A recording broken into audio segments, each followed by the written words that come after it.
Doki doki ooh woo, all my heart's for you, my wonderful fiance, Seamus.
Hello, friends. We did it. We made it. I am back in the kitchen finally because everything was against this happening. I swear, everything was against this happening.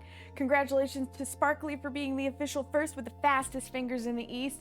Seamus is our official second, and Tom E.T. is our official third today. Let's go. Welcome in, you guys. I also saw Kissy in there. Huzzah.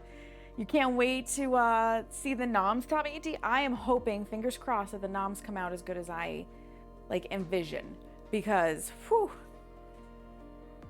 we're experimenting. We are experimenting in the kitchen today. It's something that I've wanted to do for a very, very, very long time. I just haven't done it. I think we've discussed these kinds of things before, but then just haven't followed through. So I have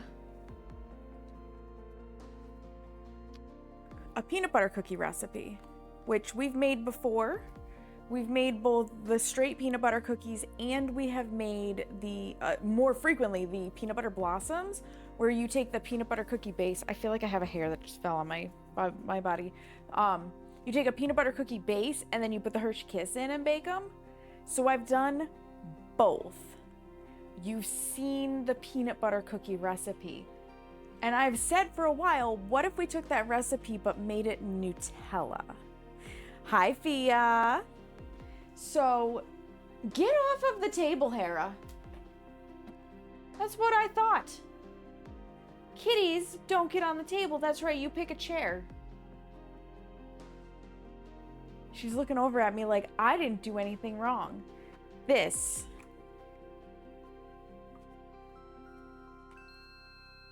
That is the face of not innocent, huh, Hera? Not innocent. She's like, I don't know what you're talking about, Mom. I don't know what you're talking about. Anyways. Woo, that's way tipped.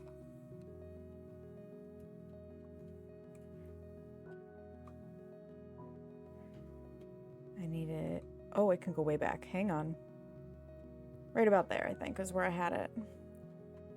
It's one of those things where I have to figure it out all over again.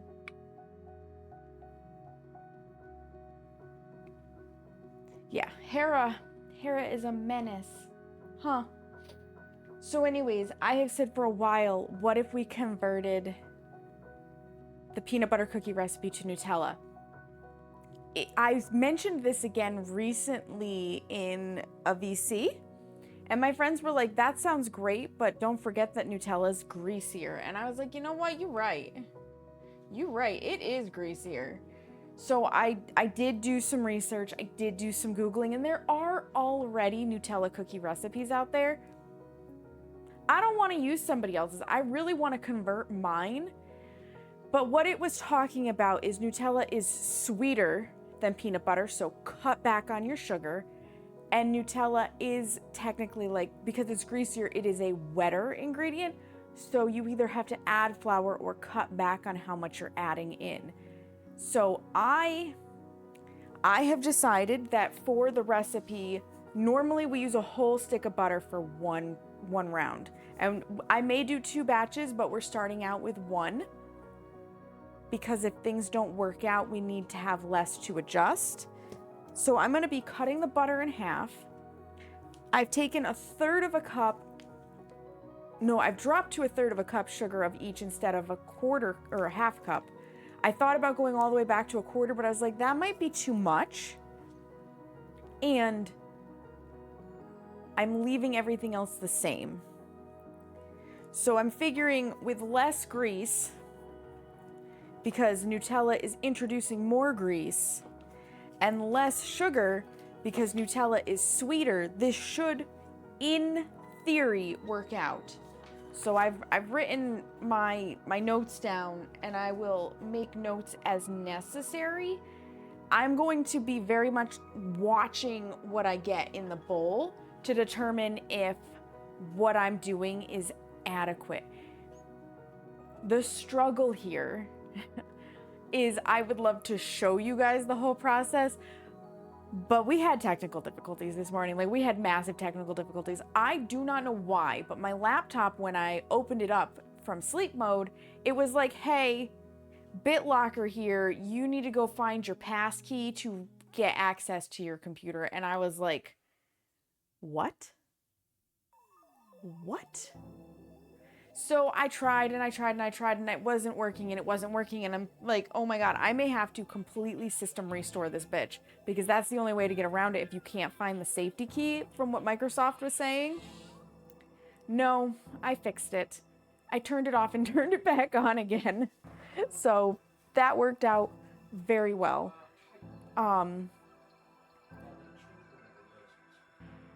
So hang on a second.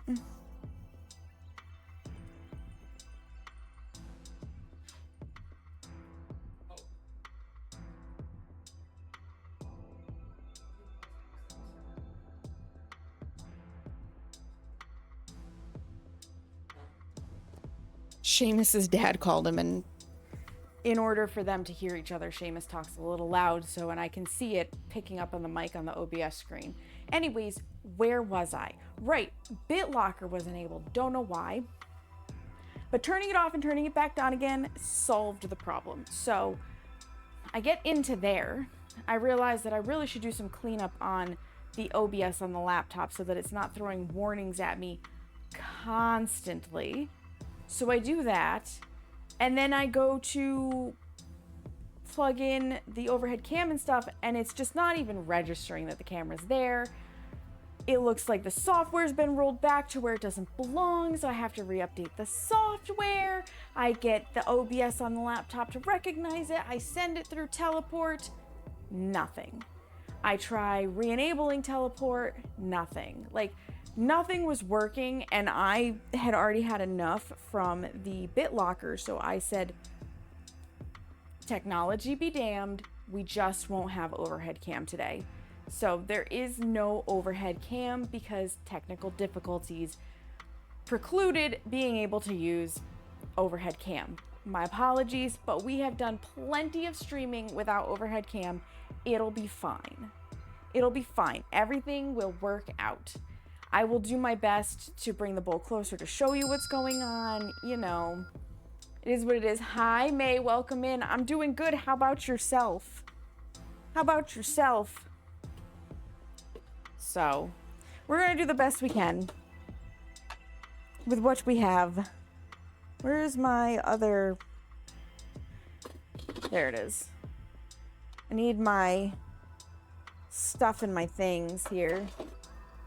I'm just pulling stuff out because we're gonna need it. We're gonna need it. I never pulled out... No, it should be in this drawer. My spatula for getting things off of the cookie sheet. Very important. We will be using a cookie scoop for this.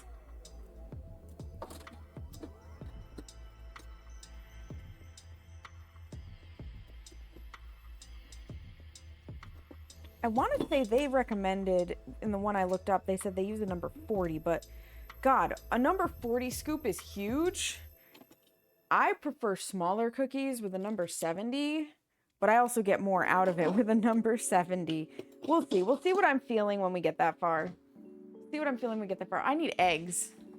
You know, eggs in a recipe helps if you get your eggs out.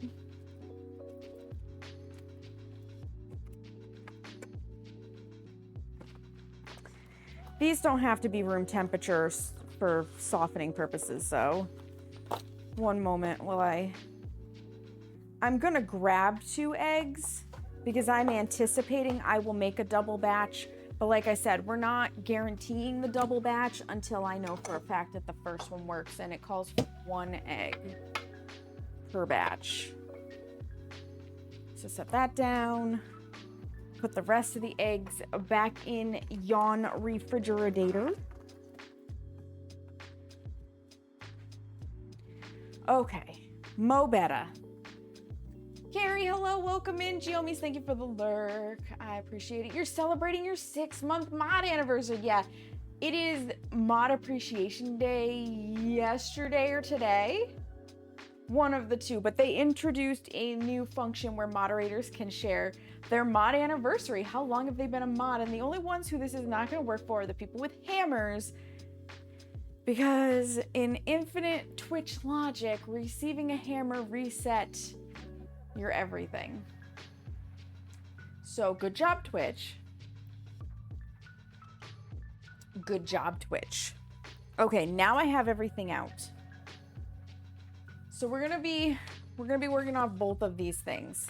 This will give me the direction of instructions, which is gonna be pretty easy. It's basically like cream, butter, and sugar, and then add in your peanut butter, and then add in your everything else. Work in the yard, relaxing in the cool basement. That is important. That is important. You gotta stay hydrated and don't overheat. It is only 73 outside today, so it's actually kind of a nice day. Not too warm, not too cold. If it gets too warm in here, I will be opening the window. So, the recipe that I have loosely come up with right now is 4 tablespoons butter, which is half a stick, 1/3 of a cup packed brown sugar, 1/3 of a cup granulated sugar, half a teaspoon of salt, half a teaspoon of baking soda, 1 egg, half a teaspoon of vanilla, 1 cup of Nutella, 1.5 cups of flour. And we're gonna bake it at 375 Fahrenheit. Now the original recipe said 10 to 12 minutes. My oven typically needs less time, so I'm gonna look at between 8 to 10 minutes. But that, like, the baking time is very much an adjust as you see fit type thing. So the very first thing we need to do is beat the butter until it's soft. The butter here, like, I've had it out on the counter for a bit. It's already pretty soft, so we should be good there. I just need a kniffy to cut said butter. And I like a good serrated blade for getting through the paper. This is ever so slightly off on... Yeah, I eyeballed it better than they put the wrapper on. So 4 tablespoons of butter going on in. Have you guys had good weekends? Have you been up to anything fun? Carrie obviously was working in her basement. I know Bubbly, who may or may not be lurking, was working at her in-laws? Mother-in-laws? Get the garbage out here so that I have a place to put garbage. All right, so 4 tablespoons of butter. I'm not going to worry about beating it until it's soft. I'm going to put my sugars right in. I am using light brown sugar because molasses and I don't get along as well as I would like. And molasses is what gives sugar its brown nature. So the darker it is, the more molasses content. You can use either with this. It's not a recipe that specifically calls for one or the other. So I need a 1/3 cup, which is ever so slightly smaller than the half cup that's called for in the original peanut butter cookie recipe. And cutting down both this way should take out what I need in sugar content, I'm hoping. Hi, Essicles. Bye, Essicles. I hope you have a good day, friend. I'll try to stand more over here so that you can see better what's going on, since overhead cam is busted. It's busted.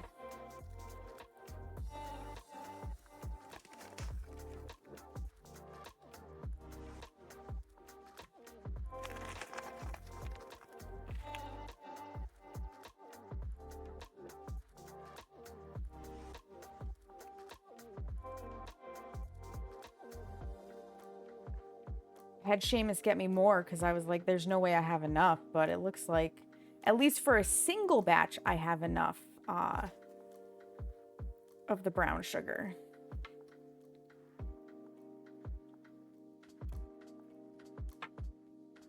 Okay. Thunk. There's the packed brown.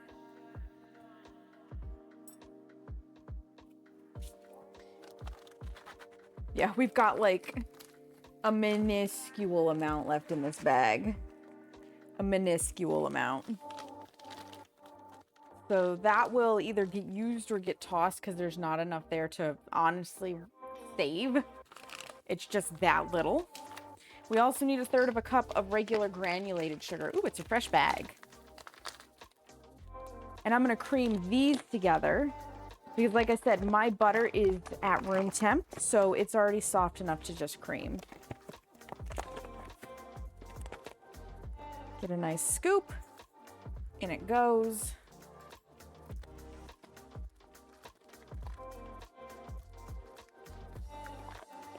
Set that out of the way. Clean up the extra that's... And this did not spill from me getting a scoop, by the way. This spilled from where it's stuck in the fold of the bag. For creaming, balloon whisk. Send some cookies. Check the bakery. Check the bakery, Essacles.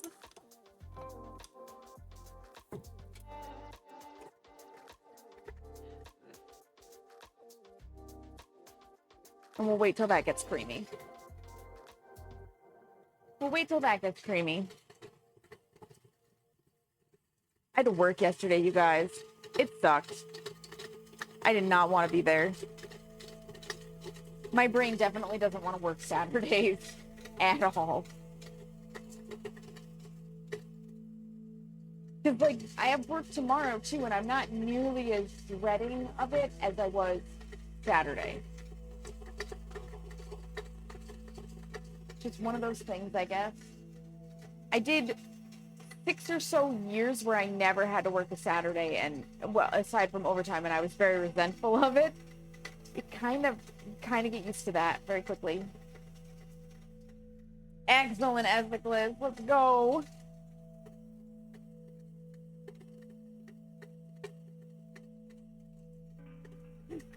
Let's go. Now, this is not because we are using half the amount of butter. It's really not going to get creamy, probably. It's going to stay in this kind of like wet sand but chunky state because there's just not enough fat in there right now, which is what the butter is providing to really smooth it out. We're going to add in our salt, our baking soda, our vanilla, and our egg, and our Nutella. But I'm going to add everything but the Nutella first. So 1 egg.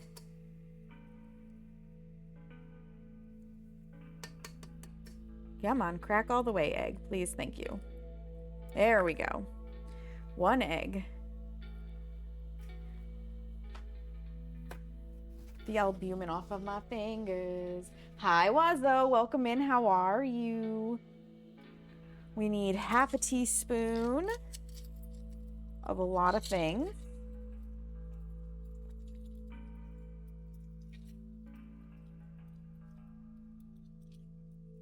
That is a choice for your music in your car. All right. It sounded like clown car music. So we need 1/2 teaspoon of both the salt and the baking soda and the vanilla. So I'm going to do the dry ingredients first and then the wet.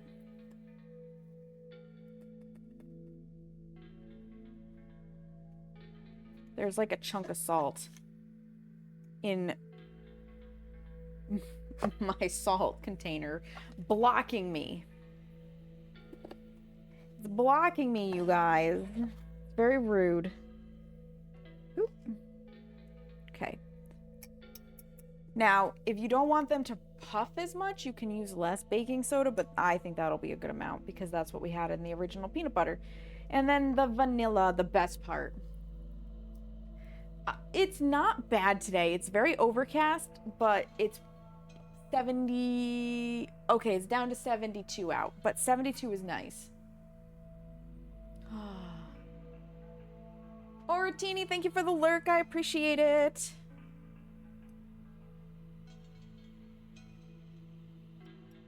Woo.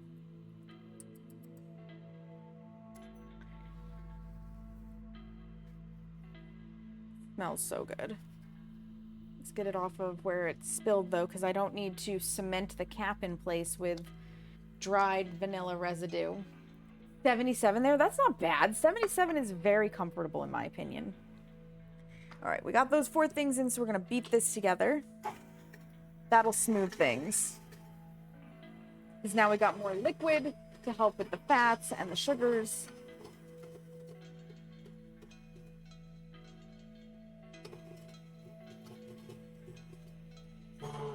Let that go for a minute. You're outside having lunch. Ooh, what's for lunch? What are you having?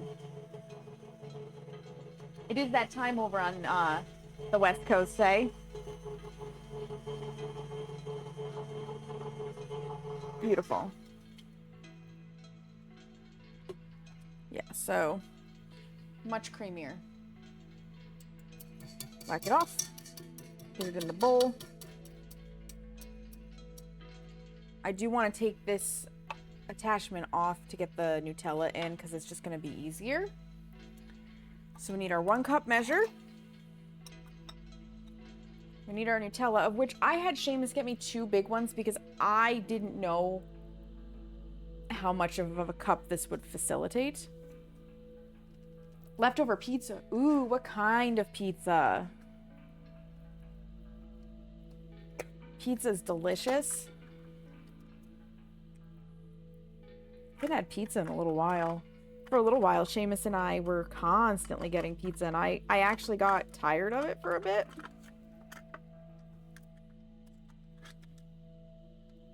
Because it was just too much. It became like the go-to delivery meal. Okay. Need my mini spatula to squash this in here with. There it is. My mini. Seamus giving me the big one sounds about right. Ooh, ooh, as Nicholas.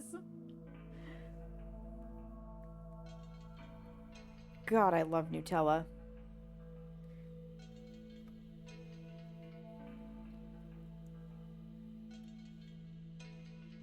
Ugh. Smush it in there.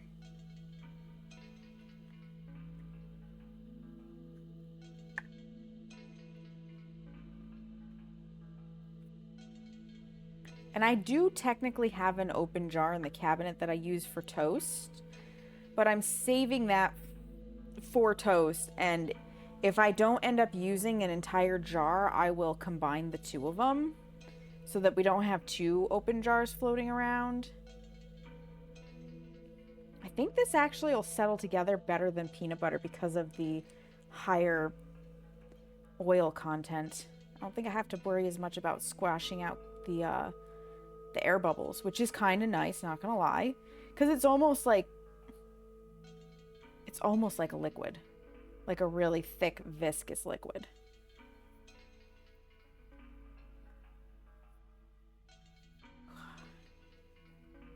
You have no idea how badly I want to lick the spatula right now as well, because I really like Nutella. Seamus, that reminds me, I still have Nutella ice. What? They make Nutella ice cream cones? Excuse me? I kind of need these in my life now.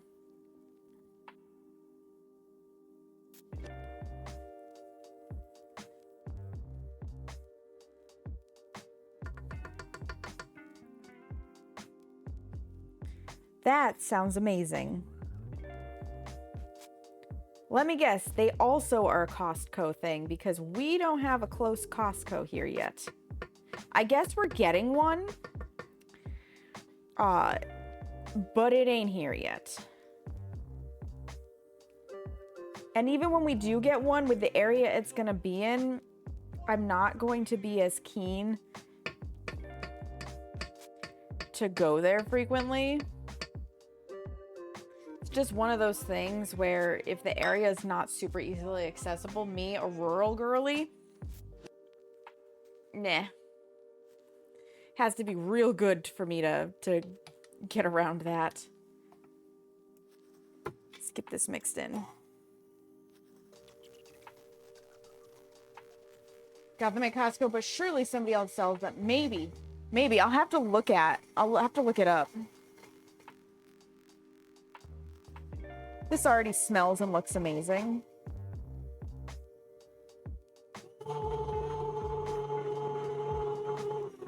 Give it a good whip. It looks like soft chocolate ice cream right now. Target has them. We got a Target. 8 minutes from here. And we need to go there anyways.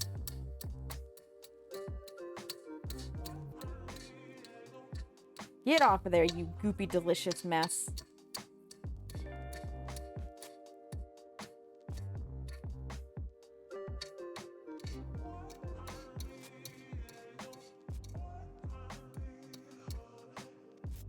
Good enough.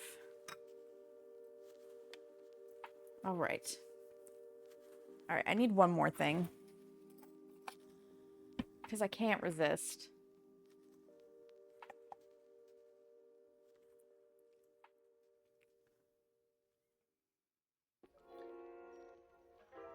Delicious.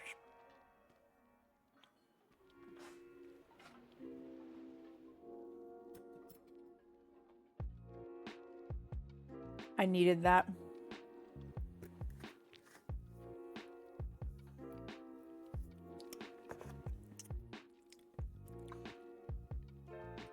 And like peanut butter, it like sucks your face together. Yeah, I'm gonna be going to Target.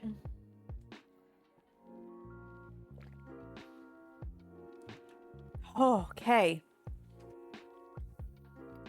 We got down to our Nutella. We just have to add the flour, which I have slated for 1.5 cups. And we'll see what the consistency seems like. Right now, it's very much like holding its shape. So I think we're good to go without adding extra flour. I think cutting back, like I thought, cutting back on the butter and the sugar, because sugar is technically a wet ingredient, has helped immensely.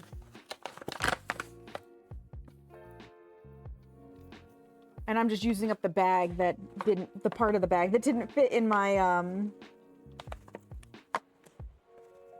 my glass container.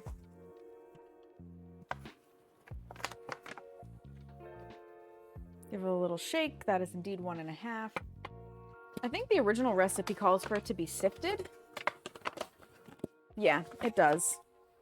I think I'll be okay without sifting it though. Where did did I not have a clippy? Maybe not. And if I did, I'll find it later. So, whoop. In it goes. Hi, church. Welcome in. How are you? I'm having a fantastic afternoon. Oh, that's even better, Esicles. That's even better. Hopefully it's the one that we can reach really, really easily. Pre-mix this so that I don't get flour everywhere. Oh, and apparently we splashed some sugar up to the top mechanism.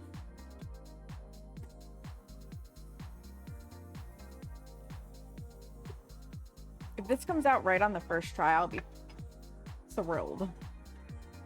It looks solid.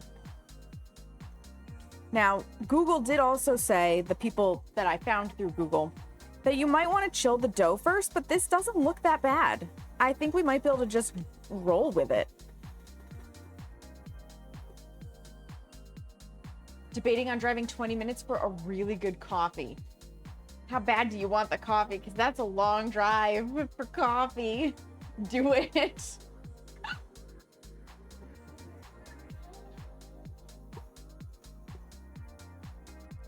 All right.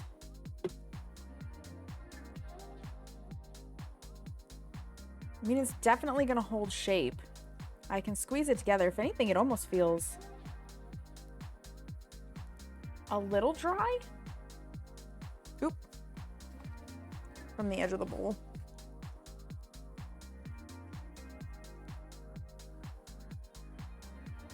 But I think the peanut butter cookie stuff feels this way too. We're gonna give it a shot. So my peanut butter cookies bake at 375. So I'm gonna go start the oven to that, which is I think like 190 Celsius. I'm not sure. So we wanna preheat the oven. We wanna preheat this bad boy. And then we need space, obviously, to put cookies on tray. It's so good, though. I mean, it could be a nice Sunday treat. It could be a nice Sunday treat.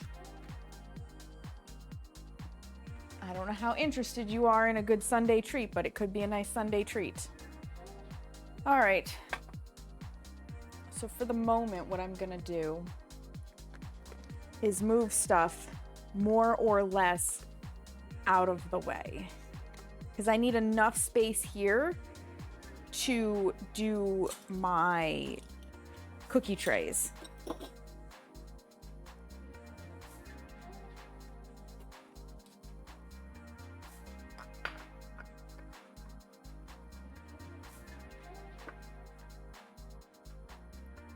We'll put these guys over here. Because they can sit back here. Like I said, I'm pretty sure we're gonna make 2 batches, but I wanna see how one batch comes out before I make a second. If I need to make tweaks, I only wanna make it to half of the ingredients that I would otherwise use, right? So we start with 1 batch, make what we can. If it comes out good, we make the second batch. And we won't need to re-dirty anything. We'll just save these items for making said second batch.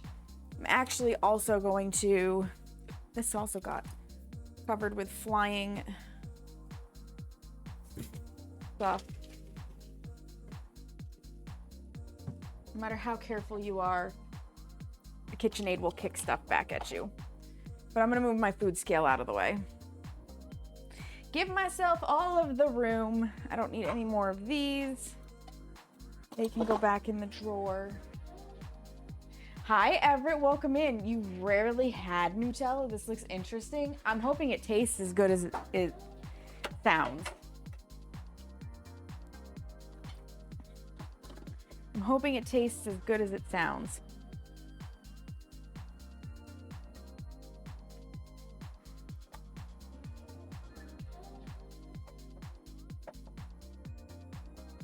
The real question too is to fork or not to fork. I probably should. And I'm not rolling them in sugar like I would my, I don't know. Should I roll them in sugar like I would a peanut butter cookie? Hera, no. No. No. No.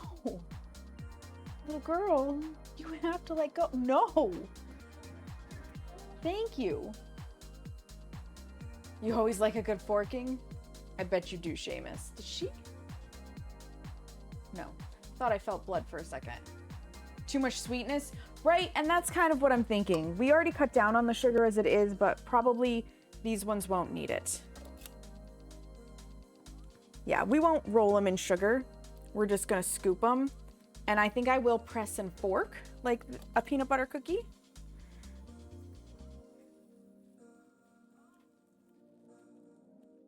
These almost, they might be too dry. We'll find out.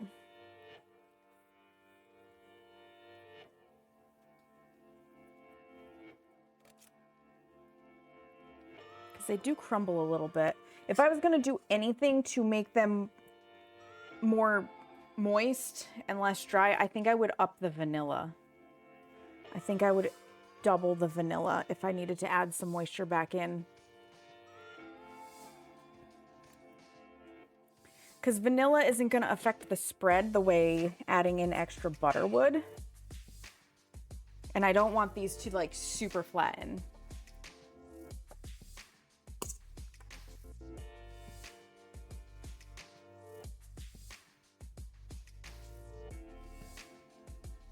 Oh, you know what I could do instead of forking them? I could use the cookie stamps again. That could be fun. I think I would just pick one stamp though this time. Kind of like the chocolate dreams when we stamped those, because that was cool.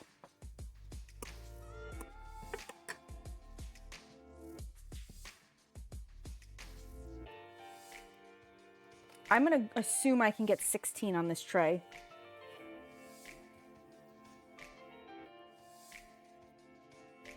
First batches for science and taste testing. Exactly, Carrie. I don't know, Everett. I don't know. That was kind of like a one-off experiment. Maybe. Maybe at some point I'll do another story reading. So long as it's in the public domain. Don't need to be getting hit with any copyright claims there.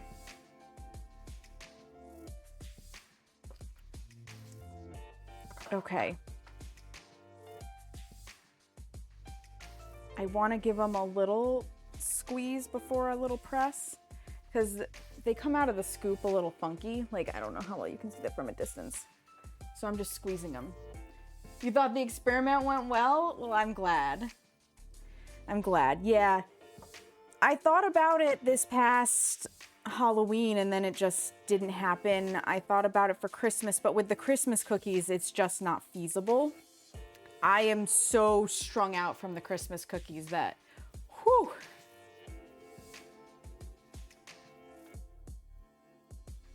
I don't know, maybe I'll make it a channel point challenge.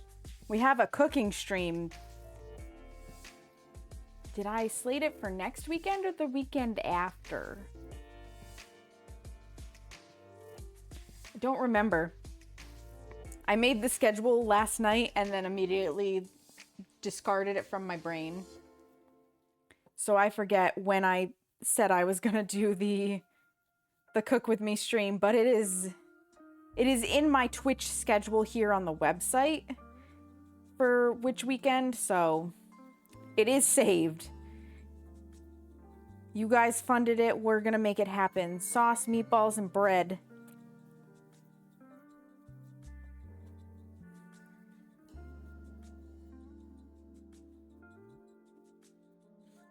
You know what? I'm going to fork half of these.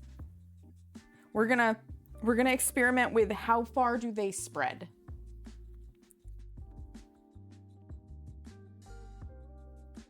Never even heard of Homer Price.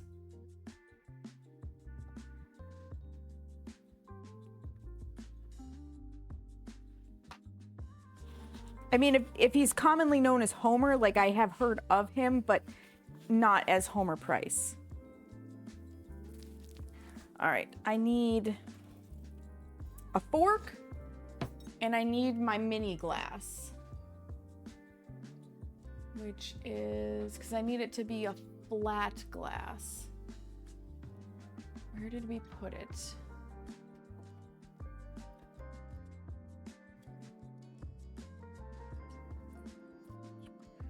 Is the shot glass flat? The shot glass is flat. That'll do. That's the only requirement. The bottom of the glass that you use has to be flat.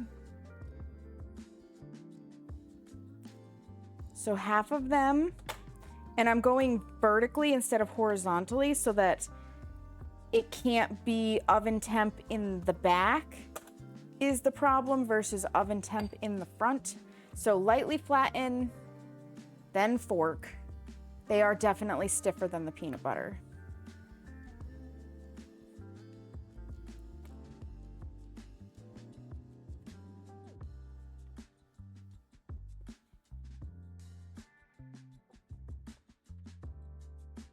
So we'll see if this side flattens out or not. Because there should be enough oil in there. And I'm going to do this before I prep any other trays. This one is going in, I wanted to try 9 minutes. Timer, clock, timer, 9, done. All right, let me put these in.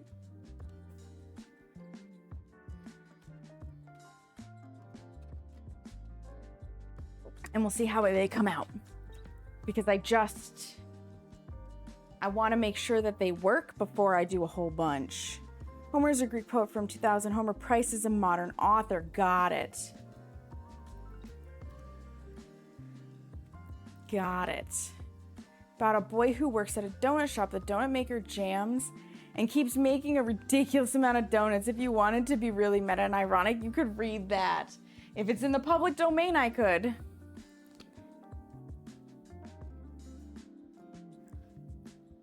So what I mean when I say public domain, for anybody who maybe hasn't heard that term before, the public domain is when the copyright on a published material, be it artwork, literary works, designs, building schematics and stuff, anything like that, where its copyright has expired and therefore it's now free use outside of plagiarizing it and claiming it as like a new thing and publishing it under your own name. So if it's not in the public domain, the creator, the artist, the author, what have you, still holds the copyright and controls how their media is used.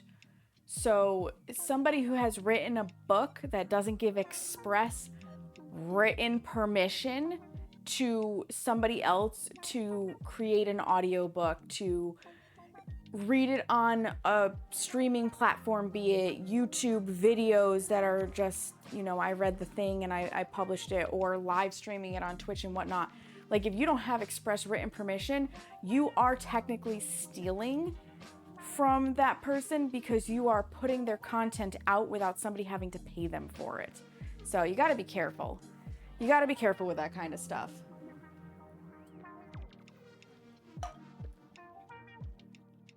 And to be fair, it is entirely different if you read like one random page. Because I know if you've been around the Twitches verse a little bit, sometimes people have like, I'll read a page of smut as a sub goal or whatever because it's tee-hee giggly.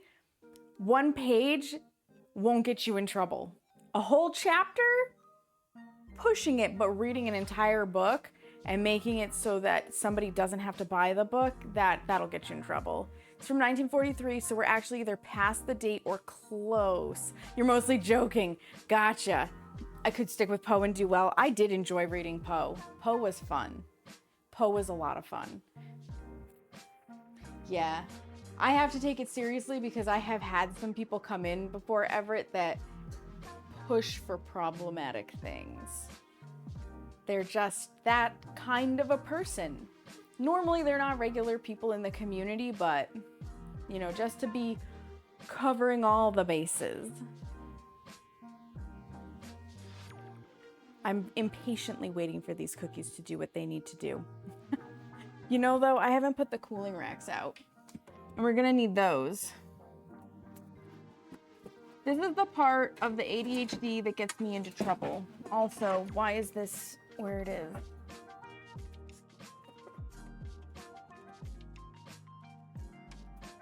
And it's actually like this part of the ADHD that stopped me from baking for a while in my teens. Because, true story, I loved baking with my mom. And I loved baking with my mom because I got to do the fun part, right? Mixing the ingredients, watching it come together, putting the the stuff on the trays. And then I was young enough that she didn't really want me near the hot oven. She handled all of that. So once the trays of cookies were put together and stuff, I wandered away. I just went and occupied myself otherwise until they were ready to eat. So I skipped the ingredient prep. I skipped the waiting for them to bake. I skipped the waiting for them to cool, and I absolutely skipped the wash the dishes. When I became old enough that my mom was not going to just do all of that for me, I was like, man, this is bullshit. And I stopped baking for a little while because I didn't want to deal with that part. And then I came back and decided I wanted to deal with that part again. Spaceballs, hello! You're here for the smut reading? Yeah, I don't have smut on hand, but maybe someday. Do peanut butter and Nutella they do behave differently as ingredients. So Nutella has a lot more oil to it than peanut butter does. Although maybe if I was using like a 100% natural peanut butter, they would behave similarly. But because it has extra oil, Nutella is probably more prone to spread, which is why I cut my other fat, my butter, in half. For this, we're just gonna see if they spread as much as I'm expecting. Did someone say smut? We did, Ezeklis. Hi, crazy guy. Welcome in. How are you? You got your daily self-care check-in. 173 of them. Let's go. We got 2.5 minutes on the clock until I can pull the cookies and see if they're done. Because I may need actually 10 minutes. I'm going for 9 on the low end because it could specifically be these trays, but when I made my last batch of cookies, they overbaked even with me going under by a minute. So far so good on the baking, crazy guy. So far so good. We put our first tray into test. I have 3 other trays that I could set up. I have more dough that I could work with. It does feel really crumbly though. And here's the thing, if I add more liquid in, having taken some out, it will sort of change things. I may add in more vanilla. This does feel super crumbly. I want to see how it bakes though. Because this is more like wet sand than it is cookie dough. But if it doesn't spread the way I'm expecting, I may also add in more of the butter.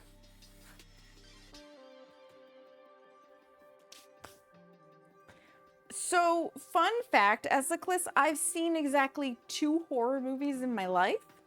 I have watched The Birds when I was 13, and that actually scared me. And to this day, like if I see a whole flock of birds, I'm like, oh, we might have a problem. And I have seen The Grudge, and I actually watched The Grudge in theaters. And because I found out right then and there that it's very hard to scare me with a jump scare style movie, I laughed through most of it. But I haven't actually watched any other horror movies. You'll spread the way I'm expecting? Ooh, woo, Ezeklis. Ooh, woo. 30 seconds on the clock.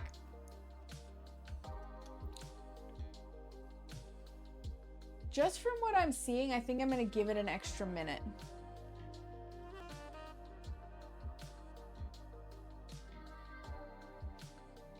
I'm gonna give it an extra minute. We're gonna go for 10. I can see in there, and they're not quite spread out yet.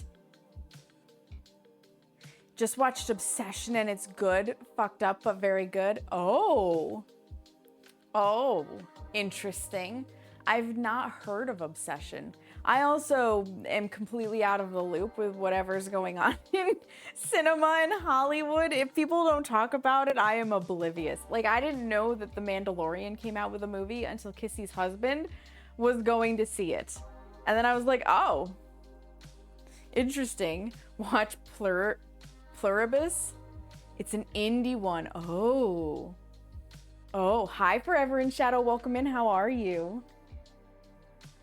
I do love a good indie film. I think the last indie film I watched was, I think it was called Silence. And it was about the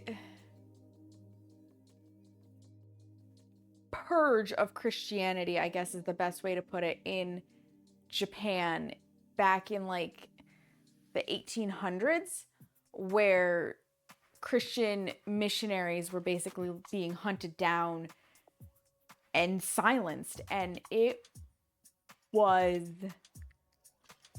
very, very good. Timer.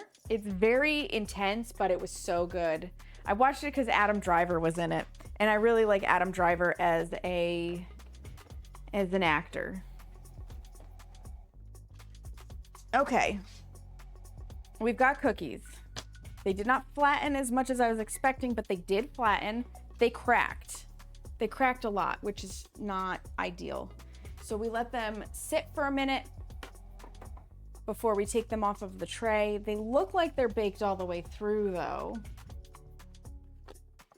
But I kind of feel like I want them to spread a little more. You'll still eat them? I'll still eat them too. I'll still eat them too. Let's in fact give them 3 minutes to cool. That way, as much of the heat dissipates as possible, they get any last little bit of spread out of them, and then we'll put them on the cooling rack for the remainder. What is that emote? Is that a... That is so cursed, Spaceballs, but I love it. I love it. My day is going well, Forever in Shadows. I hope yours is as well. You'll eat crack cookies? I'm not going to say that they're made with crack, but they may behave like crack to your system. You may get addicted to the cookies. Kind of want to make peanut butter cookies now, but you'd have to mix up a new peanut butter jar. Oh, yeah, Wazzo. Yeah. Yeah, I'm not... I may have to add just a little bit more. I mean, maybe we could have added the whole stick of butter and been fine.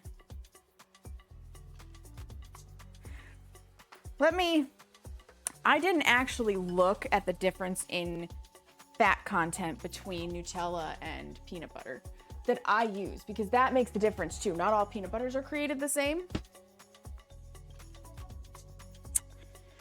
So a serving size for this is 2 tablespoons. Okay, the serving size is the same. There's really not a big difference. I probably could have done a 1-to-1. So for me, my peanut butter has 3 grams of saturated fat, 15 grams total. My Nutella actually has less at 11 grams total and 4 grams saturated. I may need to add the rest of the butter in. There's way more sugar in this though, for sure.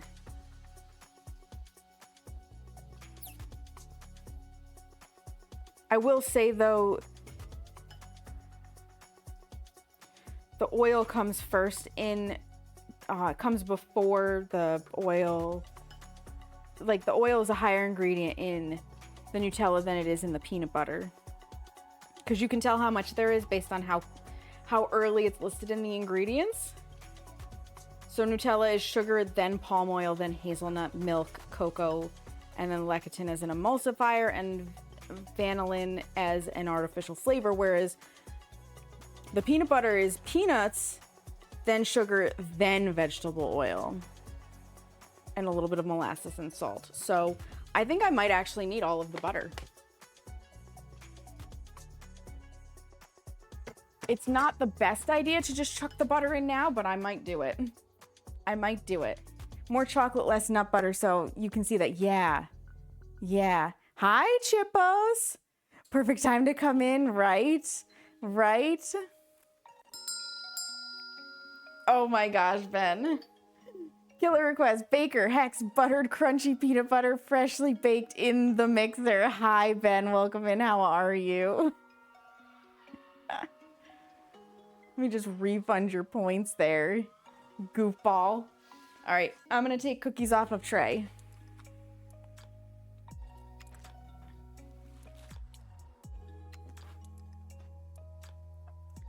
That's the next step. Ooh, they caved. They did cave in. Interesting.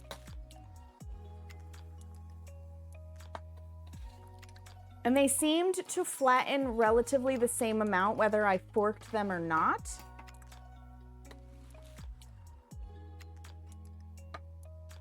The caving makes me wonder if they're cooked in the center completely. They should be. They should be. Get those on there.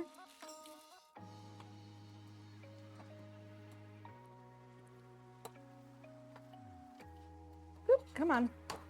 Get, oh my gosh, it didn't want to get on the spatula.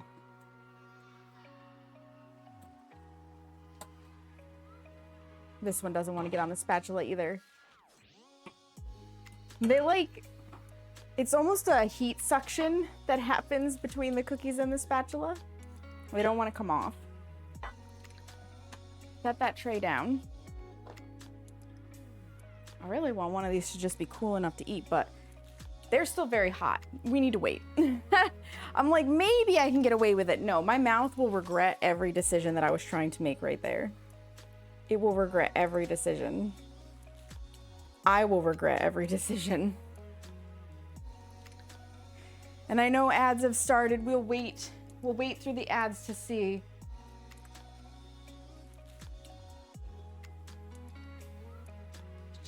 It's just Seamus saving my Snapchat.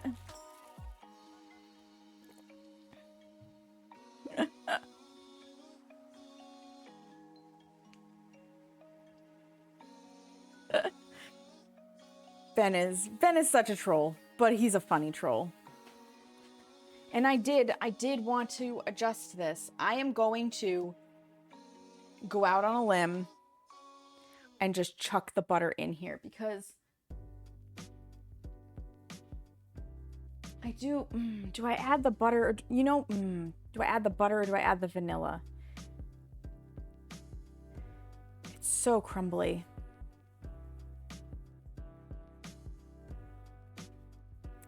The butter. Stop second guessing at me. Chuck the butter in.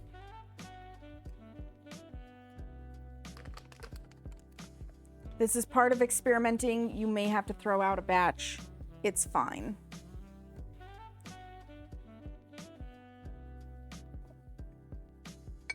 It's fine. This does mean that the content will be off by a little bit because we did take 16 scoops out, but it is what it is. Yay, heck, buttered worked. It did, Ben. It did. How are you doing today, Ben? Are you having a good weekend? Did you get enough rest? Did the little one let you sleep?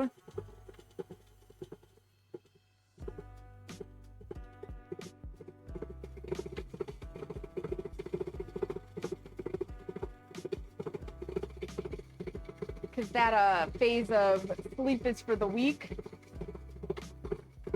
Rough. Yeah, this looks a lot better. I do need to scrape the bottom. Much more malleable. This may spread a lot more. And that's going to be the other trick of it. If it spreads too much, then we need to be somewhere in between. But again, it could also be that because I had already scooped 16 cookies, we're missing just enough dry ingredient to not play as well with all of the extra butter. YOLO. Ooh, there's some just absolutely cemented to the bottom of the bowl.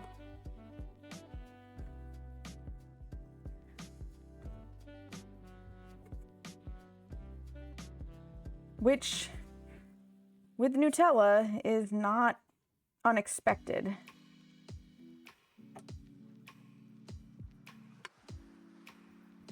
So let's unstick it from the bottom of the bowl.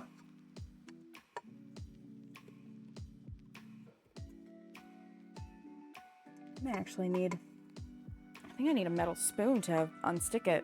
Like, I really need to scrape it off of there.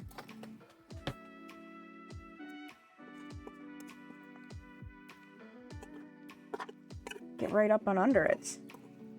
And then I'll mix it in with the rest.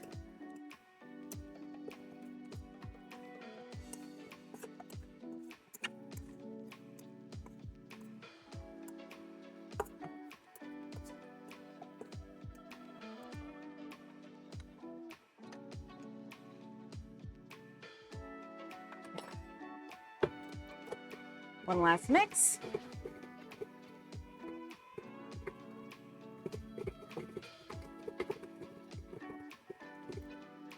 Yeah, that's a much more malleable dough. Much more malleable. So, that being the case, I'm gonna pull another stick of butter out now to soften for the inevitable second batch. Let me see if, yeah, these are cool enough now. So, forked, not forked. Ever so slightly larger spread from being pressed down, but not by much. They're kinda, they got good clack.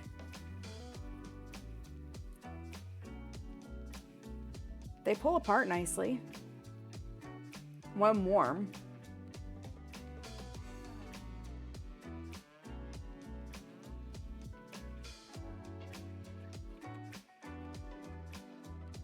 It is tasty.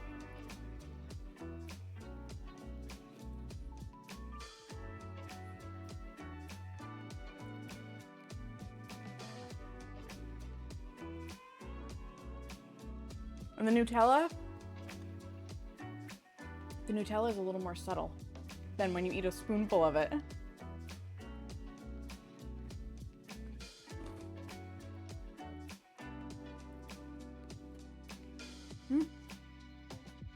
Still relatively soft.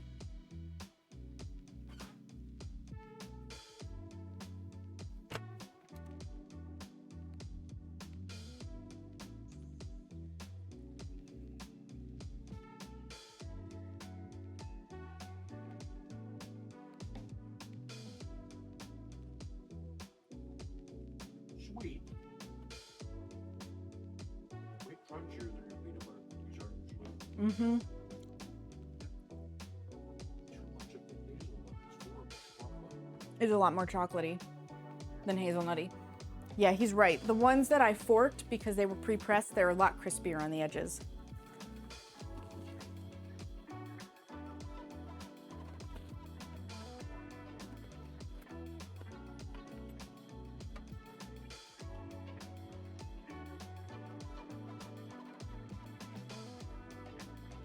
Okay, round two with the dough that's like much more squeezable.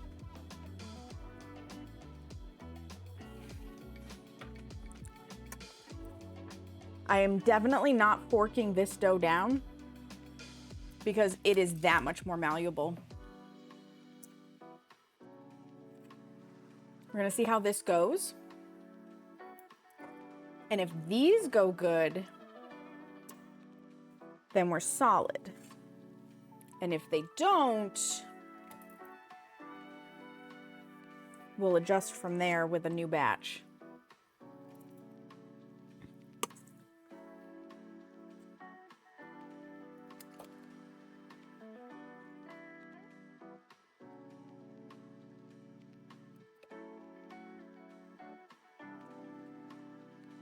Either way, I'm feeling fairly confident with these. Because I think they're going to spread nicely without the forking at this point.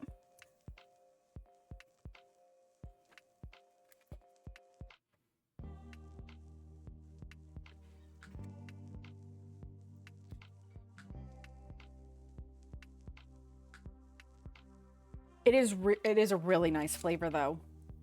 It's a really, really nice flavor.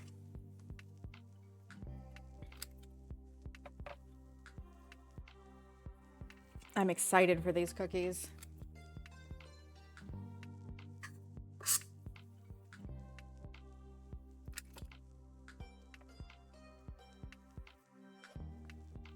Ugh.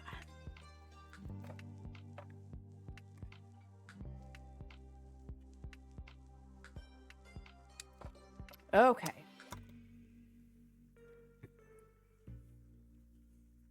Just gonna leave this as is. We've decided that, although now that we've put in more butter, I think I'm gonna drop it back to 9 minutes. Back to 9 minutes.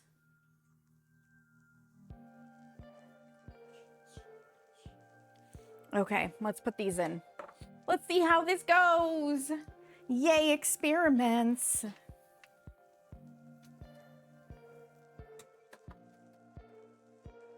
Ugh. Start. And even if it's not the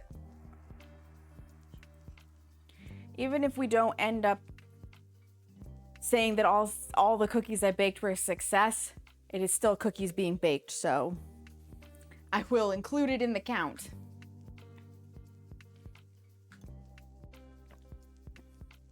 I will include it in the count. Yeah, because there's not much dough left in here for a single batch. Granted, we've done 2 2/3 dozen at this point, so probably we're gonna get around 4 to 4.5 dozen cookies out of a batch. Not bad. Not bad at all. And then we'll just make another. Maybe we'll make 3 batches. I don't know. Some of it depends on the activity inside of the bakery, which is limited restricted access. Because I am happy to bake to suit. I'm also probably going to do a little bit more baking off stream that'll be available to my close friends. Because I have been getting more requests for snickerdoodles. You guys are as addicted to snickerdoodles as I am. So there will probably be another batch of snickerdoodles. I want to say before the end of the month, perhaps. 'Cause yeah, I like them and you like them, and I'm gonna be baking them at the end of July without a way to ship them for camp. So if I'm gonna give you guys your fill, I need to bake them before then. 'Cause yeah, we're going camping. We leave July 28th, something like that. We have like the last 2 or 3 days of July, and then the bulk of the beginning of August. We'll be home August 10th, which obviously there will be no streams at the time. I won't be hanging out in any VC. Well, I can't say I won't be hanging out in any VCs. You never know what'll happen at camp, but I probably won't be in any VCs. I'll try to lurk some streams, but I probably won't be lurking streams. Like, it's just gonna be nice and calm. But it does mean no baking, and anything I do bake has to be done ahead of time to go with me, and I'm not gonna bake so far in advance that I have time to ship. So, because I'll only bake like 2 or 3 days in advance, put them in their airtight containers, and they'll wait, if not the night before we leave. We will have internet this year. Yes, we will. Yes, we specifically got a Starlink just so we can have internet, because our mobile carrier Verizon has like this massive dead spot in the campgrounds. Unless you walk out onto the beach, you cannot get signal. And that kind of creates an issue when we have friends coming to visit us and they're trying to reach us to be like, hey, are we in the right area? Hey, how do we find you? Hey, we're at the front gate, like so on and so forth. And we don't have reliable connection to be like, yeah, hold on, let us come meet you, or we're here, or this is the directions, or sure, we see that you say you're coming in a couple hours, we'll see you then. Like, we have no way to reliably communicate, which is hilarious because just 15 years ago, this wouldn't have been a thing in general, right? It wouldn't have been a thing in general. You just had to write the directions down ahead of time. But that's also the thing, right? Prior to having cell phones, all of these kinds of like visits would have been pre-planned in advance, and the people who needed to know would have been given very specific directions prior to us leaving. So we got a Starlink to actually give us Wi-Fi so that we can just hook our phones to a Wi-Fi connection and therefore be able to communicate with people. Which means that late at night, if we really wanted to, if we're not chilling around the fire or whatnot with other people, I could in theory be on in a Discord voice call checking in and hanging out. You never know. You never know. It could happen. Stranger things have happened. I mean, I could check in from the boat on the water or something. You never know. It's going to be fun, though. It's going to be a lot of fun. It's going to be a lot of fun. I look forward to having internet this year. Hi, DH. Welcome in. You're the Nutella? You're the Nutella? Hi, L&D. No, you're cool. I love your faces. I love your faces. Hi, Ophelia. Dying whale noises? Why do we have dying whale noises? And DH, what do you mean you're the Nutella? The Nutella's right here. It's right here. Cleaning, but you wanted to say hello? I appreciate you stopping and get that cleaning done. It feels good to have a clean space. It really does feel good to have a clean space. That's your twin brother. Got it. Well, your twin brother is making cookies right now. Oh, those are spreading a lot better. We're at the 3-minute mark.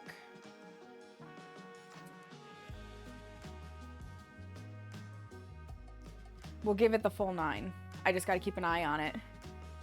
You got to wait till June 12 to find out if the audiobook production is fine. Fingers crossed. I'm sure you did a great job, Ophelia. Because that was a shit ton of work. It is a lot of work.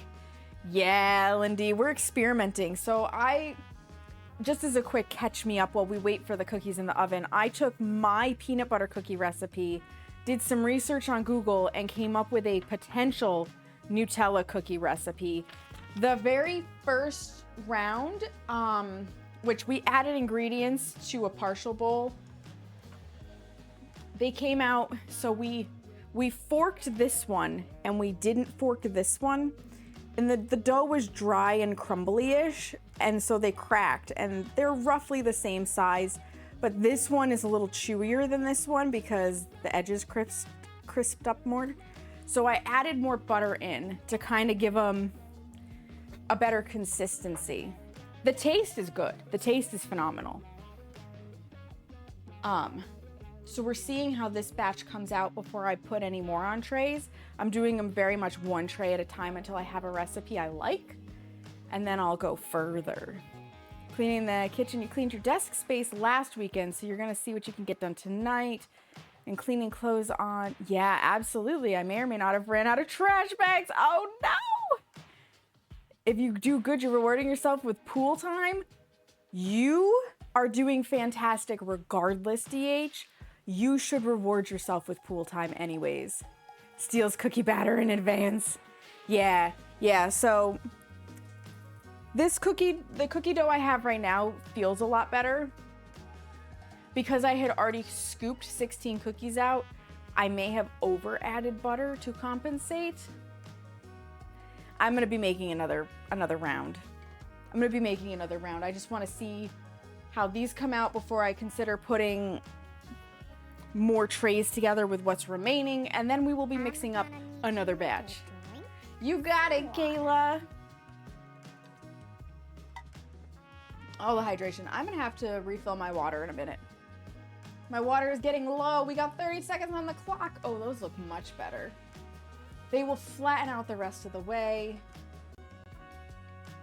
when I take them out. Actually, that might have been perfect. The whole stick of butter might be the solution.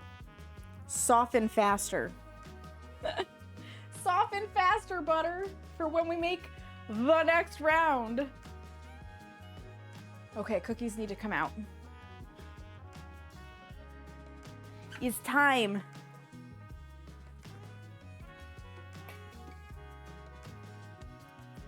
You can tell there might be a little bit of extra butter the way they baked, but there they are. We'll let them cool for a little bit before I pull them off of this tray. I think a whole stick of butter is the way to go. And it will be different when I don't have missing stuff. You and Ma are doing the Killer Survivor Gauntlet as mother, son, and the Survivor's Heart. I bet it is DH. Got you loud through my headphones so you can hear everything. Love your face. I love your face. Got Unknowned earlier this week on DVD. Got nothing but 4Ks with nothing but his base perks and Lightborn. He's so fun. Been doing good on Killer. Getting ready for the Killer Gauntlet. Nice. I know of the Gauntlet. And I know, just like there have been specific fast challenges, it is something that people are doing to kind of add a spark of interest into the game again. I'm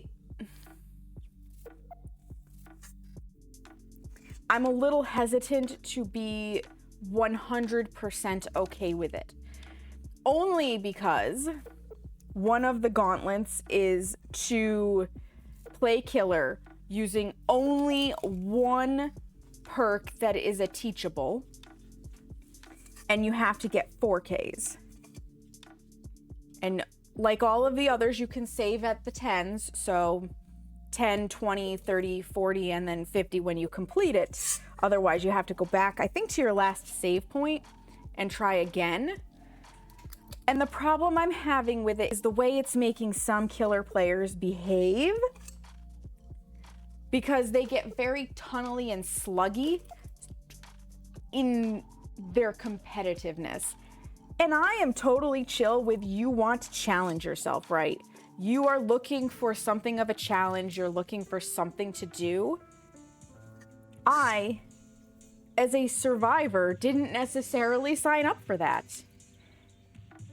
I'm just looking to have fun, and I'm glad that you desperately need to win and get your Applebee's gift card or whatever you get for the gauntlet.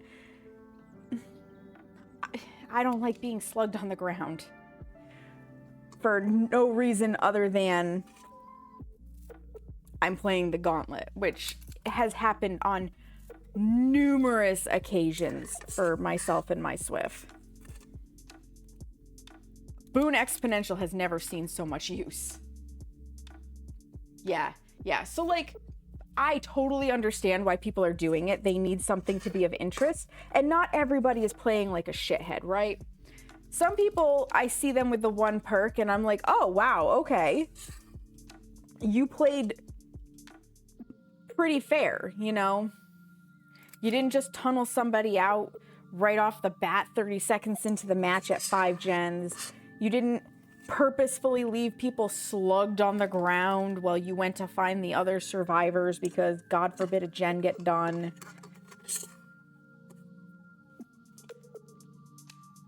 You didn't proxy camp the hooks so that you could down survivors who were going for save. We've been having that a lot lately, too. I think that one really annoys me as well. I have like 2 cookies worth left, but with the way these are flattening, I definitely don't have room for them on the tray. Okay. This tray goes in.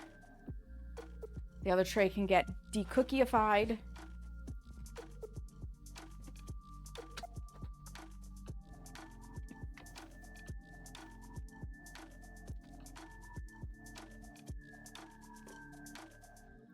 There we go.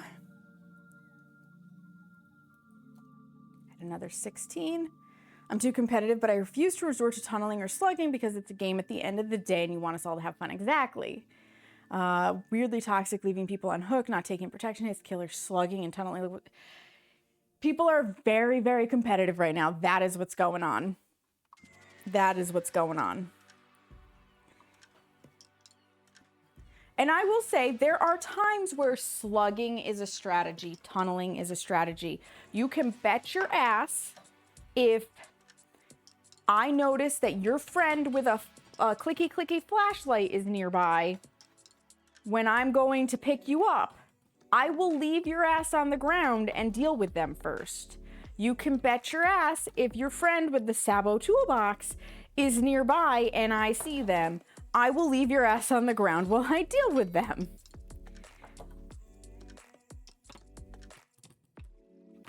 This may or may not be to my detriment because your other friends may come and pick you up. If there's too many survivors in the area, I get it. Like, hit who you can. But if the survivors I see in the area don't seem to have any way to save you, I will hit it and quit it and go back to you personally. I also am of the mindset, if you hit, like, you're down to 2 gens to go and you're behind on hooks, tunneling is fair game at that point.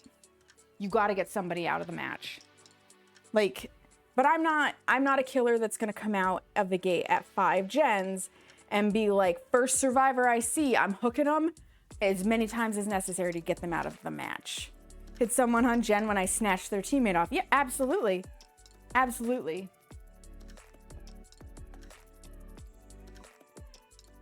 And this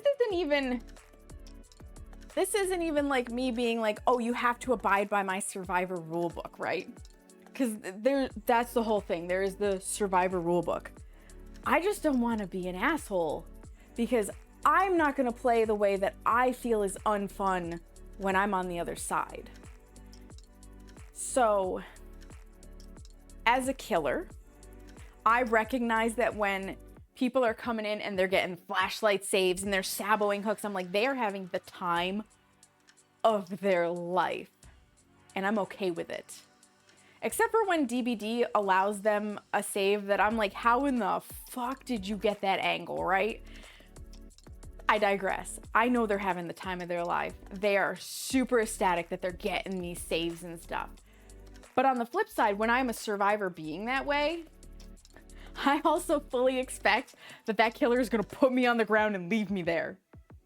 Okay, he will put all of us on the ground and leave us there. I expect that. I call it earning my death. And I want to earn my death. It's very, very, very different from the games where I've seen one person go down, okay? And I'll be like across the map, you guys, across the map, working on a generator. And I'll see one person go down and I'm like, oh, okay. And then like Ben will be like going in for save. And then Ben goes down. And it's probably not just Ben over there. It's probably also Kayla trying to save Kissy. And all of a sudden, all 3 of them are on the ground and the killer starts the hooking process.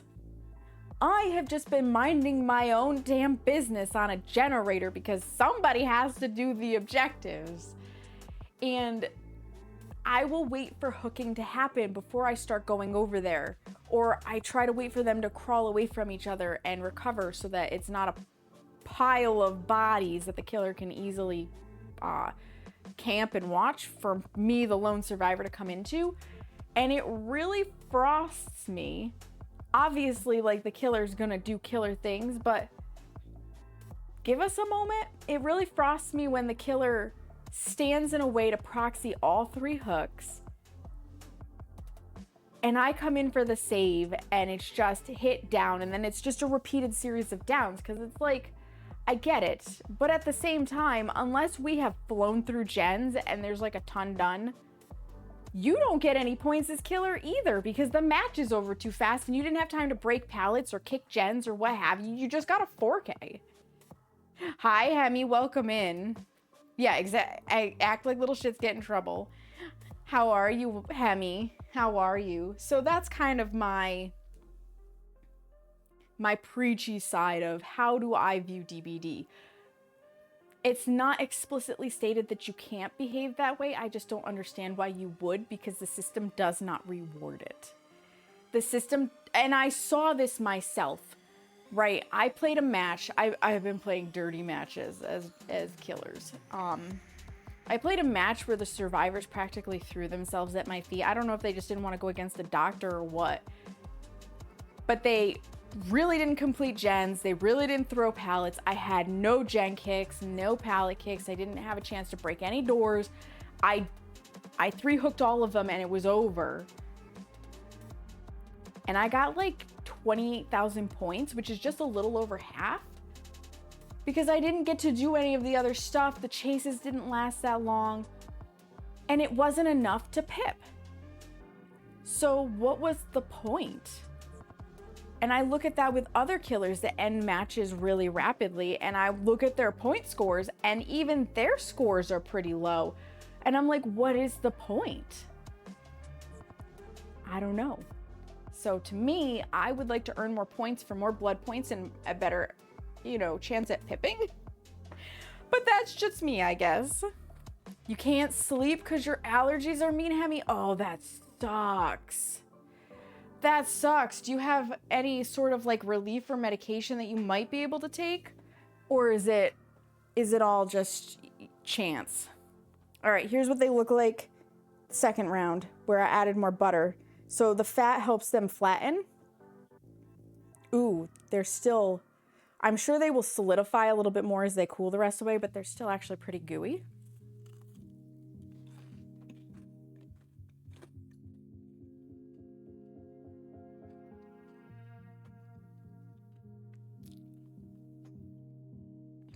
Pretty good.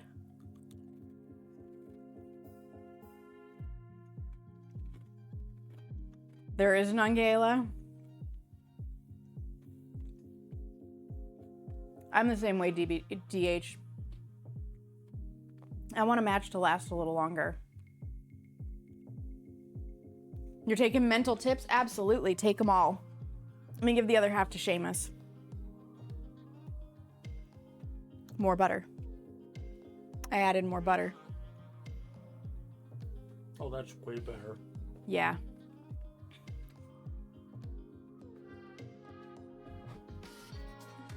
So I think what I'm gonna do, because who did the thing? Who did the thing? I heard the throne thing going off. But I don't see it popping up on my screen, so something's broken. Shocker. Whoever's doing throne things, thank you kindly. I'm on everything I could possibly be on, and your allergy said, fuck your meds, you get to suffer. That sucks, Hemi. Get back to clean and love your face. I shall be back later. Absolutely, Tummy D. Hi. So this is all I have left. It's about 1.5 cookies worth, maybe 2 if I split it. I'm gonna actually set this aside. In a little bowl so that we can mix fresh. Because I'm not running one tray with like 2 cookies on it, right? That's silly. You borked Twitch for a second? No! Dang it. Don't bork the Twitch, that's bad. That's bad, Kayla. Oop, and the cookies have to come out of the oven that were in there. So we made 3 trays worth. We did 3 trays. Which 3 times 16, 3 times 6 is 8. So it should be 48. We're at 48, perfect. I had to make sure I had added all the cookies in. I had added all the cookies in. Pardon me for a moment while I see who did what on Throne.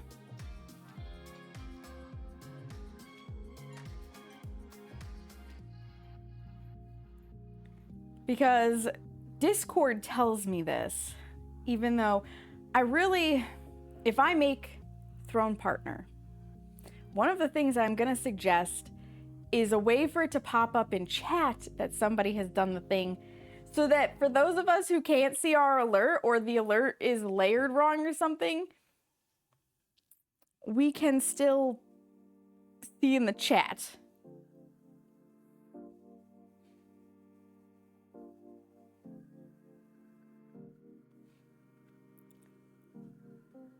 Oh, did ThroneBot not hit? ThroneBot didn't hit Discord yet. Okay, so there might be a lag. ThroneBot did hit my email.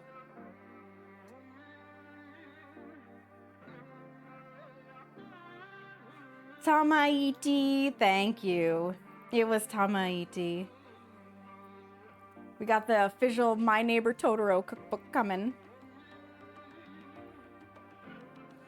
Appreciate you. Appreciate you. Big hearts. Big hearts. Okay, I also, before I forget,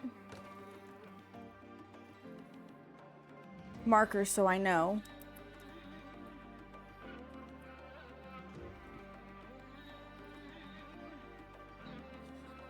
I'm circling the things,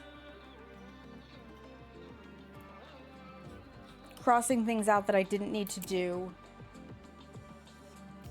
so that I get the recipe right when I put it in Discord, because this recipe that we're developing right now will be available in Discord. It's just not available yet. Need more baking streams in your life? I feel you. I feel you. Actually, I have so many new cookbooks now, and that one's going to be included. Carrie, I think I posted this in the Discord, but I'll show it here. Carrie likes to go to like flea marts and antique shops and sent me these. And it's funny that these are in an antique shop or a flea market because they're only from the 90s. But we've got food writers' favorites for cookies. We got cakes and cupcakes. We got breads and muffins. And then cookies and crackers. And pies and tarts. So like, I have so many books and I'm super excited about it. I think the only struggle that I have right now is I'm gonna have to start making choices about which books live here. I am accumulating such an amazing collection and running out of space. Oops. I'm running out of space. They look like something you'd like when I saw them. They are absolutely something I like, Carrie.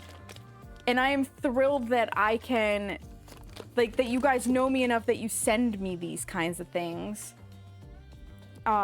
Or, like, I put it on my throne list and you're willing to fund these kind of things, because that, like, that is just super exciting to me.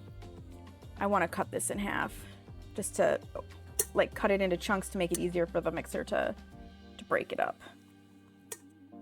The butter, that is. Because this one's not quite as softened as the other one was, so we are gonna let the mixer do its work for a moment.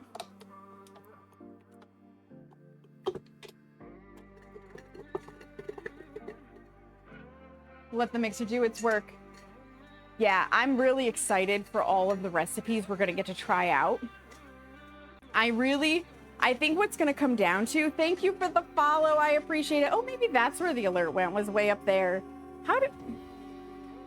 Did I really? I guess that is where I put my, no, I think that one's in a weird spot. I'll fix it. I'll fix it later. You feel like an antique now, Tommy? I feel that. Also, you're back on your other account, Tommy. I didn't realize that. Or did you change? No, you're back on your other account. It's not the Nempty one.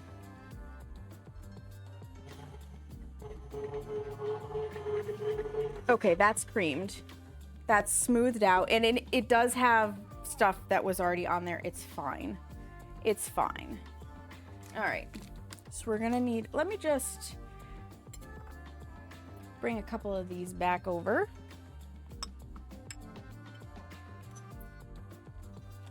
We need to put our sugar in. Bitch, please. Seamus is the most antique of us all. Presently, I think.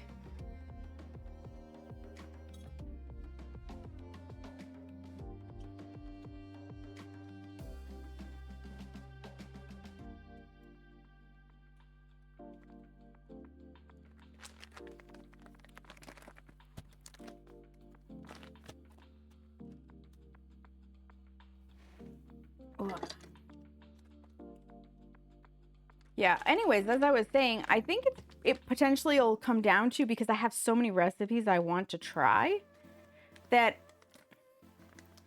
maybe I will make it, because I do have a section of my Discord that is available to subscribers only. And it doesn't really get used, right? And that's fine. I made it because I wanted it to be a perk. But perhaps I'll make it that one of the recipes I do each month, I can put to a vote to my subscribers. It can be an extra perk for, you know, choosing to financially support me in that way, where I will pull some recipes from books and my subscribers can vote on it in that specific section. Now, in order to have access to that, you do have to link your Twitch account to your Discord account. Like there is a method to do it so that it can automatically be recognized. And it's just, you set it up in your own personal profile. Like, I don't have anything to do with that. I don't see any of your personal specific information. But that could be a fun thing.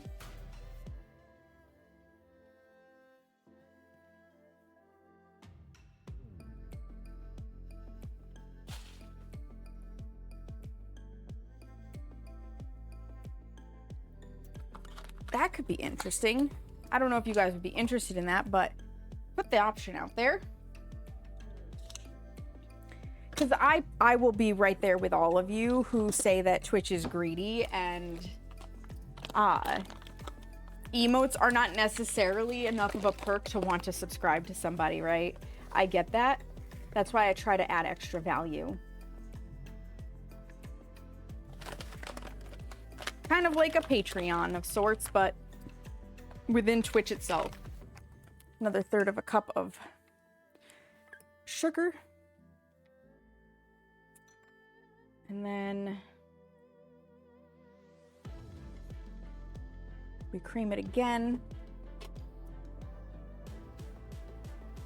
until creamy.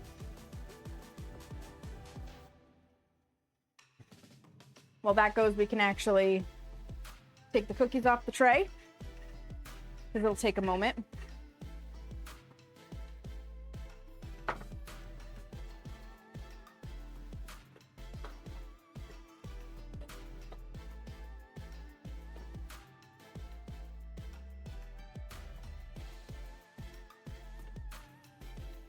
Let these have time on the cooling rack.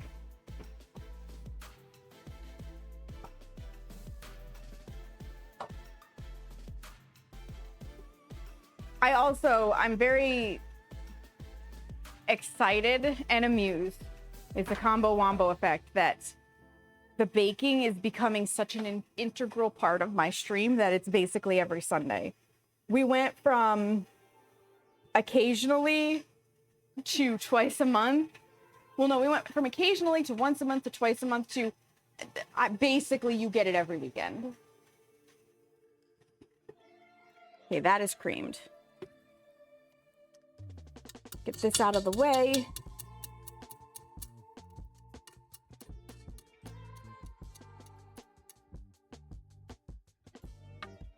I'm going to scrape this all down into the center.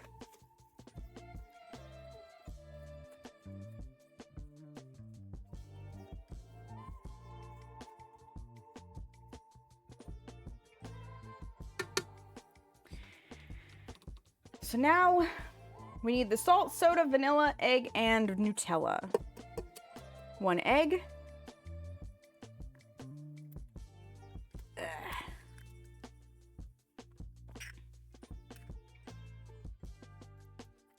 1 egg. And then I'm gonna do the vanilla first because this is already wet at this point, and then I will wipe it out so that we can do the dry ingredients in it.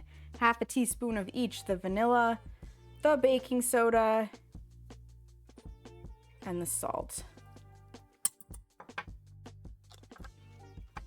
So there's the vanilla. Get the wet out of there.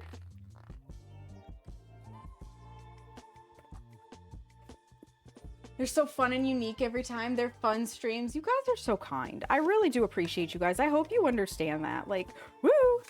I appreciate the absolute heck out of each and every one of you who supports me in this way. Because the baking streams started as I'm making my Christmas cookies, so for some of them I'll take you along on the ride.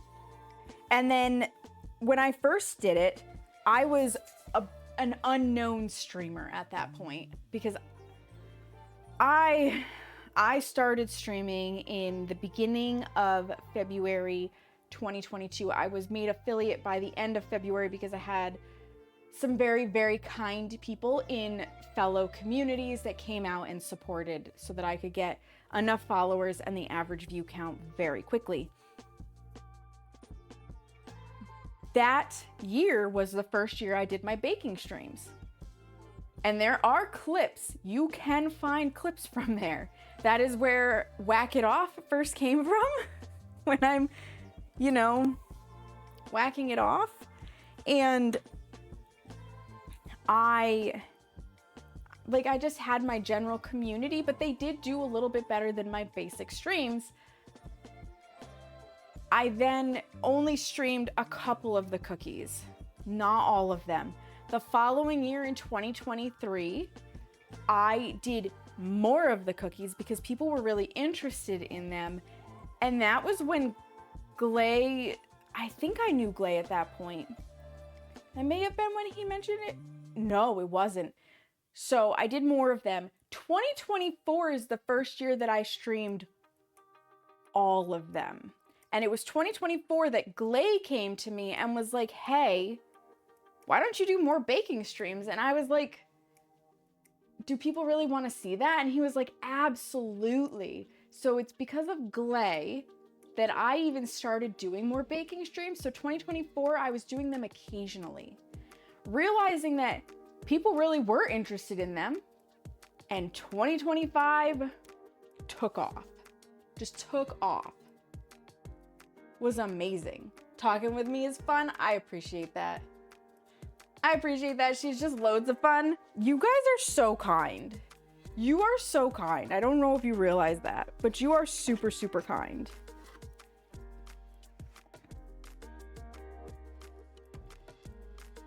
I feel like I should make the timeline of baking streams a graphic. Because it is such an interesting, part of the history of the stream. Which is wild to me that I've been streaming long enough to have stream history. All right, that is the salt, the soda, the vanilla, and the egg. Let's mix that in, and then we'll get the Nutella in there.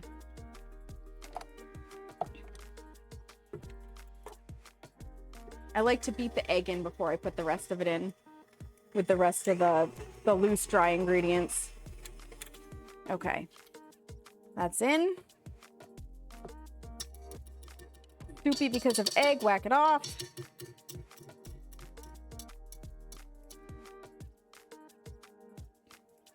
And then we need more Nutella. Is one person that if she asks, I will drop what I'm doing to DVD with. I have fun DVDing with you, Kayla. I love you doing cooking, baking streams. When I see you live on Sundays, I go, oh, what are we making today? You know what? It also tickles me that even though I only do this once a week, I game 2/3 of the time more than I bake because there's 3 streams in a week. And yet I am known at this point as being a baking streamer. And it tickles me that you guys know it's Sunday for baking, and that is the question that comes to your mind. That is such a high compliment. And it really makes me feel appreciated. It really does. That's kind of what I wanted to create as a space on Twitch is doing something where I can share my passion and people come to and enjoy it with me. And that is how it feels. I have a passion for baking and you guys look forward to it and you come to enjoy it with me. Whether you're lurking through it because you're getting stuff done and it's motivating you because somebody else is doing a task, or you're actively trying the recipes. I love it, by the way, when you guys try the recipes and then let me know what you think of them. I have potentially addicted people to some of my recipes that I gave them specifically the snickerdoodles. But like, it's so nice. It's so nice. And that's why I don't gatekeep the recipes. Like, if you want them, have them. And recipes, unlike other things, are not super subject to copyright. Like, if you don't want people sharing them, you don't put them in published format. So it's not even a case that the ones that come out of cookbooks I can't put in my Discord. I just can't transcribe the entire cookbook, which I never will, because there are certain things that I just won't bake because it's not something I personally would eat. And that's really my hard and fast rule, is if I don't plan on eating it, I probably won't make it. This spatula is now disgusting. You did, Corn Wand. We are making Nutella cookies. Welcome in. How are you? Is it going to start getting sappy and cry? I will not cry on you, Kayla. You'd have to work harder to make me cry. I made some beef and broccoli bowls with cauliflower rice and a little bit of coleslaw. That sounds amazing. Tried a snickerdoodle recipe edited to be gluten-free, and it was so good. I love that, May. Yeah, and it's very easy to make it gluten-free. You just pick a substitute for the flour.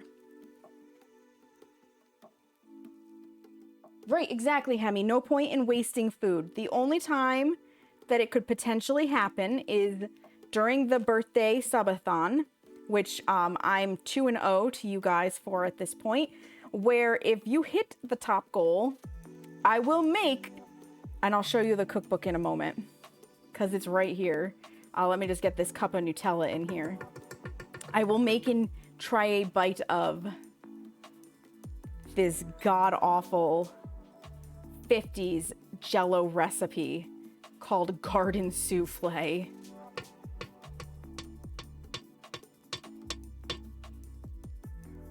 Make sure I don't have Nutella all over my hands.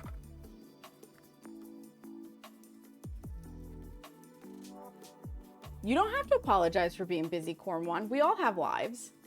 We all have lives. If you can be here, that's awesome. And if you can't, there's no fault in that. There it is. I found this book at an antique shop, and I immediately bought it. Sounds interesting? Yeah. Have an errand to run, but we'll leave a lurk up. Absolutely. Thank you for the lurk, Carrie. And garden souffle salad. It's one of these marked pages, because I had options the one year, and you guys ultimately picked the correct one that is a quick set. Okay. There's the recipe for garden souffle salad. It is lemon or lime gelatin, salt, water, mayonnaise, vinegar or lime or lemon juice, onion, pepper, cauliflower, carrots, radishes, celery, and we were going to skip the watercress because there's not something that we can put in other things, and green pepper. Make the Jell-O, chuck the shit in, set the Jell-O, and eat it. So that has been for this past birthday subathon and the one prior, the ultimate height of the sub goal, that if you hit top sub goal, I will stop what I'm doing on stream. We will transition to the kitchen. I will make that, and as soon as it is set, I will try a bite of it, and so will Seamus. We didn't make it this year, and we didn't make it the year prior, but we came damn close this year, and I was sweating some bullets. We were within 14 subs. We were within 14 subs during the subathon, and I was like, oh my god. So you guys tried. You tried very hard. But it's 2-0. I'll see you again next year for it. Do I have a book stand? So technically, but it's holding the cutting board that Seamus made, or the charcuterie board. Hi, Bubbly, welcome in. There's the recipe for D's nuts. Got him, Bubbly. You like me and you don't want me dead. Third time's the charm, the right. Maybe May. Maybe we'll see next May. Salads that aren't really salads, yeah. Yeah. You would vomit. There's no picture drawing of the dishes horror, but there's no picture drawing. Yeah. You forgot the 50s. The 50s were really obsessed with the Jell-O. They really were. And it does sound awful. But you got the 200. Yes. Yes, you did. We have hit 200 these nuts. But the thing with that recipe is, and this is how I picked the particular recipes that I gave up to vote, not this year, but last year, and we're just continuing forward with the one that was voted, is the ingredients in it are A, all things that I can eat, B, all things that I will eat, and C, prior to making the Jell-O are all things that we can use elsewhere. So the ingredients are not going to waste if the Jell-O doesn't get hit, right? So even though we didn't hit the 100 subs that was required to unlock that, those ingredients are now being used in chicken salad for sandwiches. I'm using them for snacks. They're being cooked into other meals. Like, they're getting used. So, time to refresh the counter. No, we're keeping the counter there until the end of the year, Bubbly. You guys can see how high you can get by December 31, and then January 1st, we'll reset it for the year. Say the full phrase, that Midwestern mom, yeah. The 50s obsession with Jell-O was bleh. I get they were still suffering from... Yeah, and Jell-O's for quick cook. There are some recipes in here, though, that I may try. So this whole book is not garbage, for the record. So whoever had it first, like, taped things in, which is always fun. But the beginning of it actually has some very, like, yummy looking things, or the things that are taped in, right? I have a smashed burger with onion rings. That sounds delicious. So, like, a melon cooler is a can of citrus-based carbonated beverage, just 12 ounces, a package of 3-ounce Jell-O orange gelatin, and 1.5 cups of diced watermelon, cantaloupe, or honeydew. That doesn't sound that bad. Like, the fruity ones don't sound that bad. I've made the quick fruit dessert, basically. We called it fruited Jell-O. You make quick set Jell-O, wait for it to start to set up, and dump a drained can of the fruit cocktail into the Jell-O, slam it into the fridge until it's solidified, and you've got fruit and Jell-O, and it's really good on a hot day. So some of these aren't bad. Some of them I will never eat without being paid a lot of money. It was more than the 19, we're about modern convenience. Yeah. I do not have the Nightmare Before Christmas cookbook. I think the person who would be more apt for that one would actually be my sister. She's far more the Nightmare Before Christmas fan than I am, but I'm not opposed to owning something like that and then making her things out of it. Anyways, I gotta mix the Nutella in. I'm getting distracted by crazy Jell-O recipe. The obsession with Tupperware. So much Tupperware. So much. All right. That mixes the Nutella in. It's still soft ice cream level texture, but a little easier to whack off of the whisk attachment because it's creamier.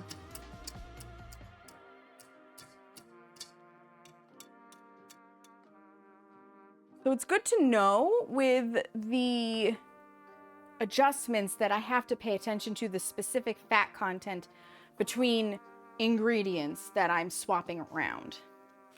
And then we need 1.5 cups of our beautiful flour. The marvels of modern technology, right? My baking stream with my sister was hilarious. That was a lot of fun. We were supposed to do it again for Easter, but illness precluded that. I should just have her come over to teach her how to make the pizzelles. Would you guys enjoy that? I bet you would. I bet you would. She is a good bean. Tupperware is great and all, but you always end up, you lose the freaking lids. You'll lose the lids and they're all mismatched, yeah.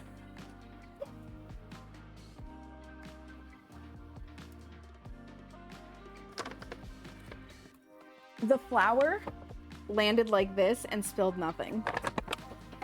If you're wondering what the gasp was, it was the flour tipping over and falling. You're fans of Sister of Sam? I love that. You volunteer as tribute to eat pizzelles? I bet you do. I bet you do, Seamus. I'm sure a lot of people would volunteer as tribute to eat the pizzelles. Unfortunately, they would not ship very well. They're so delicate. I could try, but I think they would end up broken 100% of the time. I'd also have to find a size of a box that could hold them because they're bigger than my standard cookies by a lot. But I'll have to talk to her. I'll have to find out what her typical work schedule is now. I don't know if she works weekends at this point, and we'll plan something.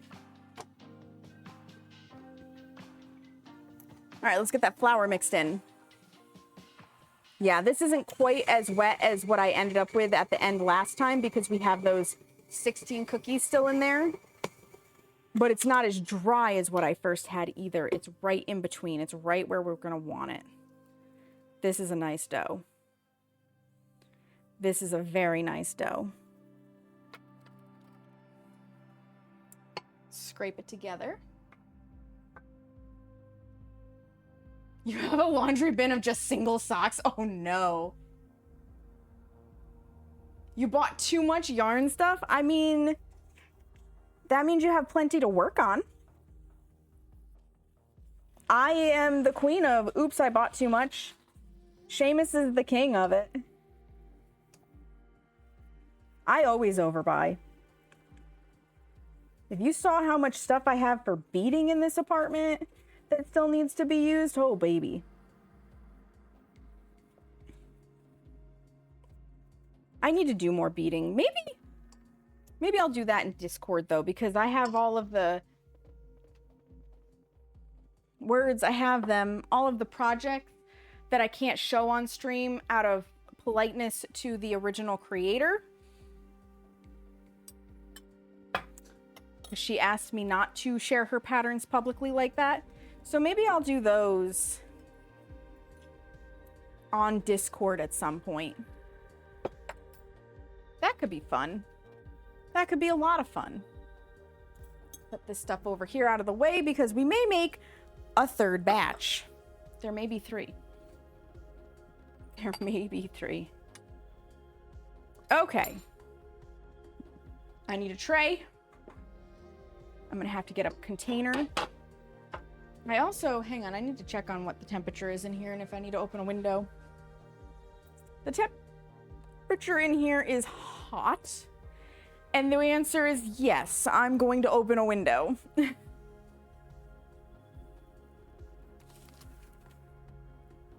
Because it is 70 degrees outside, so that'll help the air move out. The other day I had a single sock I'd had for years and could never find its match, so I threw it out. 2 days later I found the sock. I was pissed. Right? Right? That's why I haven't thrown any of them away, but I really should. I want to get back into crochet, but lately I haven't known what to make because I have big projects you want to do, but you get so bored of it and then you just end up leaving it. Yeah. Yeah, I can see how that would happen. I need to turn the overhead light on too. I need to turn the overhead light on as well. And that's rough because like you want to make the thing, but then you're like, okay, I'm over this. Okay, I'm over this. Oh, right.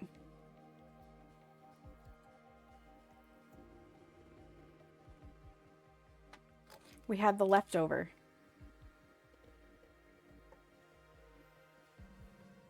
I'm just molding it to be the same shape. There were exactly 2 cookies left in there. Cool. So we know that 4 dozen. We get a little over 4 dozen from a batch. So I should end up with about 8 dozen. Not bad. And if I need a third batch, I will make a third batch. I may or may not do it on stream. I'm very excited to put this recipe in the Discord though, because this one is ours. This one belongs to the Mindfulness Manor because we developed it together.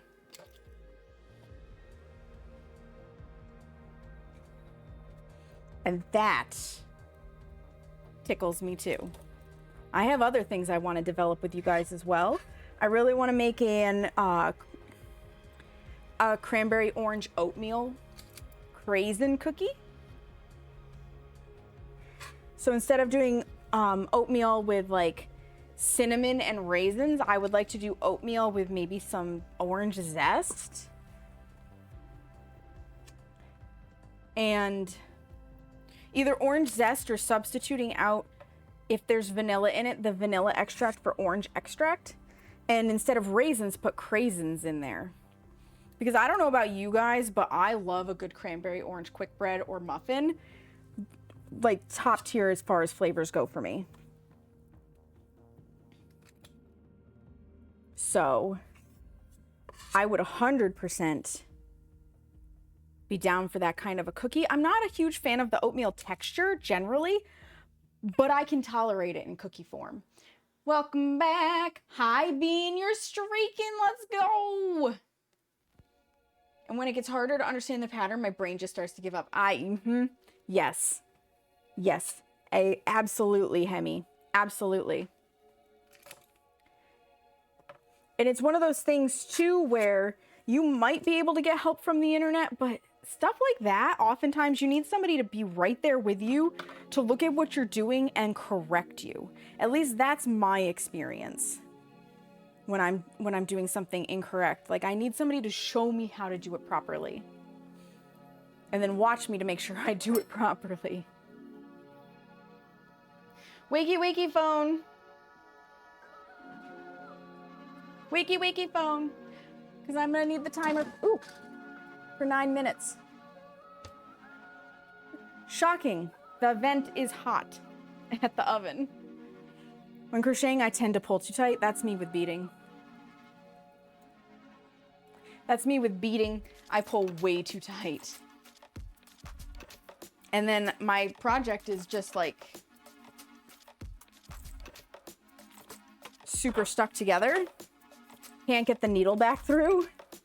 I have to conscientiously, so the way the person who taught me how to bead rephrased it for me is don't pull tight. Pull until just snug. So that I know as soon as I get just that hint of resistance, I've pulled tight enough.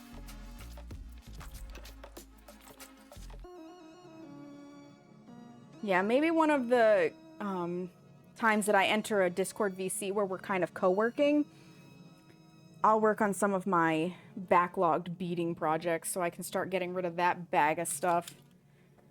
I want to make a new shrine do nail polish, but that's going to require actually cleaning the space, and part of that space is unfinished beading projects. Where I started them in a class and didn't quite finish, and now they just have sat unfinished. And I always said I was going to bring them back to the bead shop and work there. And I never did. And then, essentially, COVID claimed the bead shop. Sales just were not enough to justify keeping a brick and mortar around. COVID had changed her husband's jobs too much. They had 2 kids at this point, littler kids, and just could not afford to keep the bead shop going. Tried to find a buyer, was unsuccessful, so the bead shop unfortunately had to close. She still sells things because she's got inventory to get rid of, so she'll do pop-ups at other businesses. And she sells online, but it's not the same not being able to go there and just like take a class or what have you. It's really not the same. I miss it. I loved going to bead classes. Jazz helps me a lot. Most of the time I have to watch YouTube videos because otherwise my brain gets so lost. Understandable. I'm glad that Jazz can help you through Discord. That's fantastic. Jazz seems like she really knows her way around a crochet hook. I know Essaclis also knows her way around a crochet hook because Essaclis was making, was it the Evolution blanket? I'm also still trying to get Essaclis to quote me a price on a Bing Bong hat from Peak, a crocheted Bing Bong hat. So I can make her make me one. There's a second tray. We got a little over 5 minutes. You want to learn how to crochet forever in shadow? So this is the one time I will actually recommend another person's Discord. DeFool has in his Discord they call it the brothel because they're all a bunch of happy hookers because you use a crochet hook. The brothel regularly, to my understanding, gets together to just have Discord crochet nights. And I'm pretty sure a lot of them in there have resources to share for how to get started. They'll point you in the right direction. Like, it's just a massive wealth of knowledge. And it kind of got started because DeFool really got into crochet. Jazz is smart with that kind of stuff. Yeah, you've seen Fool's Creations, solid resource. Okay, I didn't know if you were in that. I was pretty sure you were also in that community, but I wasn't 100% sure. Yeah, that would be where I'd recommend. Jazz is also in my Discord. If you tagged her in the arts, crafts, and otherwise, I am sure she would be okay to receive a DM to go over things with you. Jazz's full username is Jazzercise420.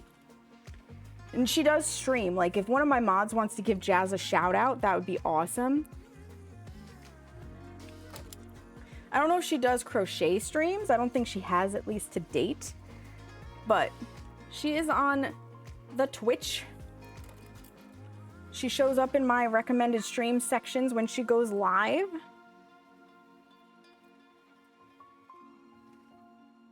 Oop, we spelled it wrong.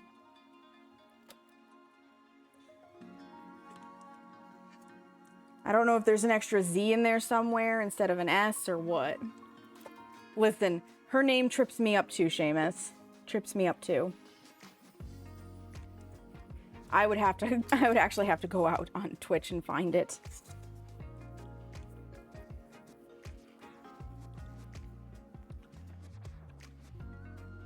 She has not done a crochet stream. Well, maybe she should. No, I understand. Like, that may take technology she doesn't have access to. Or isn't comfortable with. Because not for nothing, some people don't want any part of them to show on stream. And I know Jazz specifically does PNG tubing. Thank you, Seamus. It's 0420. Got it. Guys, I think it might rain. Clouds are looking a little ominous, which doesn't bode well for me going out for a walk to get steps after baking. I mean, I can always walk in the rain. It's just not as enjoyable. You know, I may have to get a rain jacket if I'm gonna try to make that a thing. Just like I need to get appropriate shoes for this coming winter for when I want to walk on shitty sidewalks and not get my feet wet. Unless, of course, we're not here anymore. Somehow, some way, get lucky like that. Okay, that's another tray together. Space these out, and then I've got just a little bit more for one final tray. These are really fast to put together. I like that. Your grass seed would like that. Your grass seed would like that. I like walking in the rain with my umbrella and listening to the rain. That sounds amazing. Honestly, to date, I have not walked in the rain. I've walked in the snow, and I aptly named my activity in Garmin, "Fuck, it's snowing," which people thought was hilarious, for the record, because it was. But I've not walked in the rain yet. Maybe today will be the first day. Winter maybe not. Crocs work for every occasion. I don't own a pair of Crocs. So right now, let me see if I can back up far enough. Right now, I got my kitty cat house slippers on. Ooh, don't pop my hip out. That'd be bad. I have to work on my hip strength and mobility still. I like my house slippers. Seamus wears Crocs. My water is empty. And I got less than a minute on the clock for ones coming out. So when I take them out of the oven, I will also take a moment to get myself more water. Don't pop my hip out. Shout out my kitty slippers. Don't worry. I put it back down quickly enough. We're good. We're good. To be fair, I can pop my hip out walking. I actually, oh my God, the worst thing that I ever did. So sometimes I need to like stretch my lower back and I'll take my legs, if these were my legs, and I'll turn them inward and like squeeze them together to try and help pop my tailbone. And I did that one night in bed and I like misaligned my SI joint and I had to lay there so carefully, ever so slightly, slowly untensing my muscles, because if I tried to just let them go the way I normally do, I was in excruciating pain. Yeah, it took me probably a solid 10 minutes to settle that joint back down and let it ease back into place, but I thought I was waking Seamus up. It was bad. All right, let me pull those cookies out. One comes out, one goes in.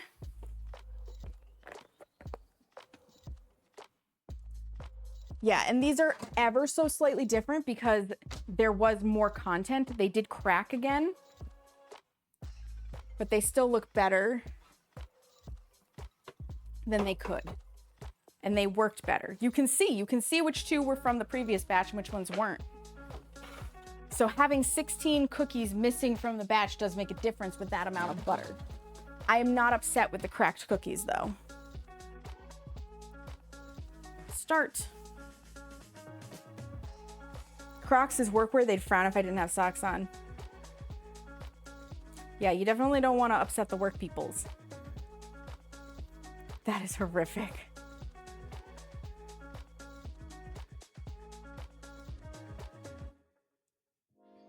Your doctor would make notes.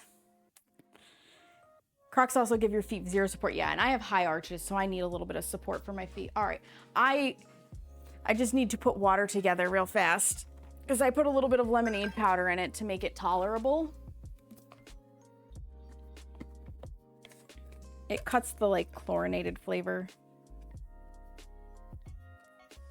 And I can't do a lot of like the advanced GG and stuff because it has fake sugars in it, like sugar alcohols, or they're caffeinated. So I can't have sugar alcohols, I can't have stevia, I can't have monk fruit.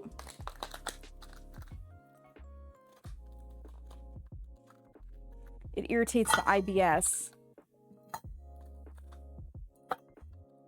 So in order to put something in there that I can do, I do the 4C lemonade powder, but like a very minimal amount. It's just enough to cut the chlorine taste from city water. Yeah, I think the only way I could tweak this recipe further is if I upped the vanilla to make it just a little bit wetter. I'm gonna need you to drink some water. Well, I so happen to be getting water. And I stir it in with the straw. Thank you, Corn Wand. You're wearing bluey Crocs? Your arches have adjusted. Ah, yeah, my arches wouldn't. They're super high. Deal with the consequences later. I wish I could say otherwise, but that's about how I live my life. Nope, I have not turned off hydrate. I keep it on. Because I have seen people try to drown streamers with redeeming multiple hydrates like heathens, I have my hydrate on a 30-minute cooldown. At least I think it's 30 minutes. And I drink regularly throughout stream. It's just kind of a reminder there. All right, I need container. I need to go out to the storage porch and get a container.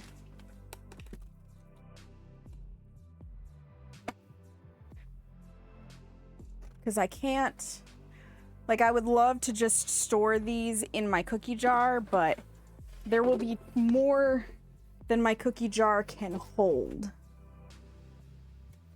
And I know this. So for the time being, they go in a container. You know, speaking of that Tupperware, Hemi, speaking of Tupperware, Rubbermaid. I have so many of these, but I keep them all in a stack so that I can always find them and their lids. Storage porch, yeah. So we have our 3-season porch set up to just store a whole bunch of stuff because this apartment is really small with next to no storage space. Crack cookies in your dozen. I also like the edges in a brownie pan. Oh my God, the edges in a brownie pan are the best part of the brownies. They're the best. Yeah, I don't mind that they're cracking. We may do a third batch just because A, it's very quick to put them together, but B, to see if adding like half a teaspoon more of vanilla lets them spread more the way I was expecting. But I may also just say, no, this is perfect and leave them as is. I have to get them off of the cookie tray first, let them cool the rest of the way and give them a try to see what I think. Because they're not nearly as cracked as the initial ones. They're just not as like flat as the intermediary.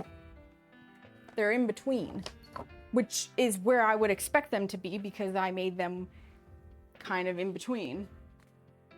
Keep them stacked in a specific bin. Yeah, exactly, Hemi.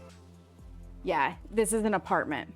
We own the building, but it's an apartment. Storage is always at a premium, yep. And when it comes to my baking accoutrements, especially because now I'm baking like every weekend with you guys, I don't want to put them in the walk-up attic that we have access to. Like, that seems like a bad plan. That seems like a very bad plan.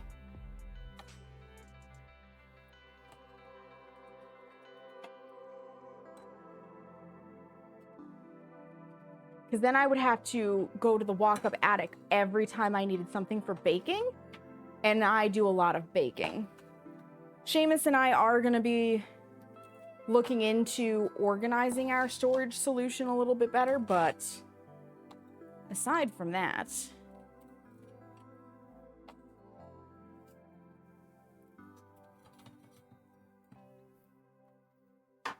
this is the top one. We aren't even getting to the very bottom tray. That's hilarious. Yeah, they're still too hot to try. So you want to wait when you're testing things like this and you're sampling things. You really do want to wait. I did get it all, didn't I? I did not. We're going to get to the bottom. Actually, no, we won't dirty the bottom tray because I just emptied the top one. I'll wait a moment because I still have 11 minutes. Anyways, you want to make sure you wait till it cools most of the way before you say, I'm going to sample this. Because your cooled cookie is a little bit different from your warm cookie, and it's very different from your hot cookie. Yeah, it is nicely uniform. So the reason it's nicely uniform, and I recommend this to everybody, is Cookie Scoop. This one is Pampered Chef, but you can find them from like Wilton Baking. You can find them from a lot of places.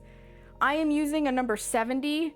Some places will have it like imprinted on the handle. It may have a thicker thing here that will tell you.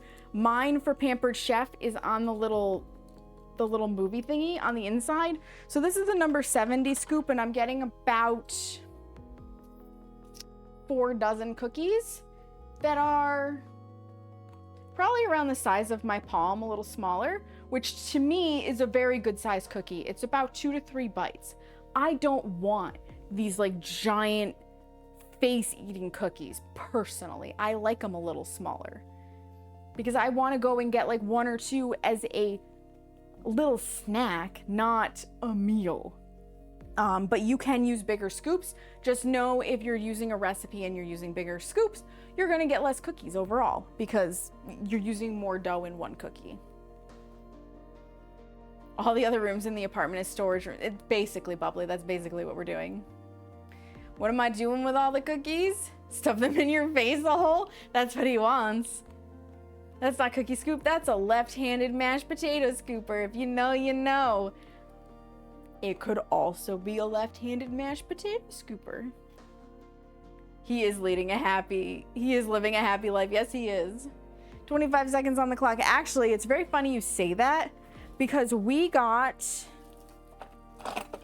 and obviously this is not left-handed because it's not a squeezy thing, but we got this kind of ice cream scoop because this is what I grew up with. And it just, because yeah, if you were trying to use it left-handed, you'd have to use your index fingers. It's not as nice. It doesn't work very well for ice cream, but if I want to make giant face-eating cookies, I will use that. And the monster cookies call for it. I need to take one out, put one in. The monster cookies that we made before call for a scoop like that.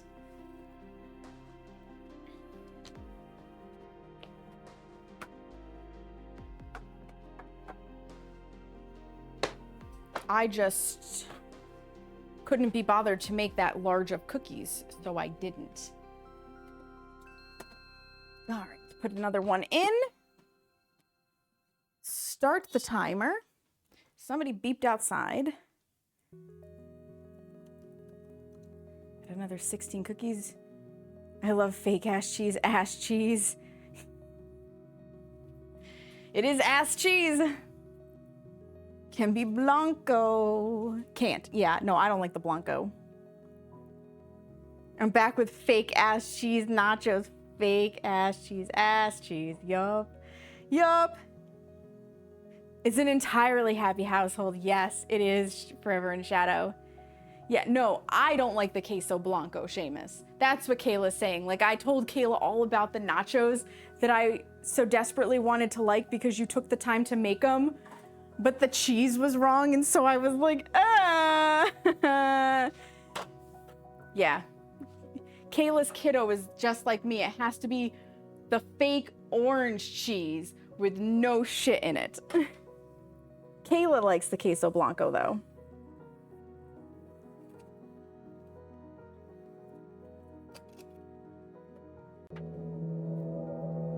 Oh my goodness, Catherine, thank you so much for the raid. Welcome on in, Raiders. My name is Saknika, but you may also hear me called Sam. I'm a member of Everbreak Global Gaming with Catherine, Set the Tone, and Content Delta stream teams here on Twitch, and a variety streamer who does everything from bake to create to paint her nails and play games. And today we are in the kitchen and we are baking Nutella cookies with a recipe that we have developed together. Catherine, how was your stream? How was Mario and Luigi? How did it go? You guys, if you're not following Catherine, you 10 out of 10 should be.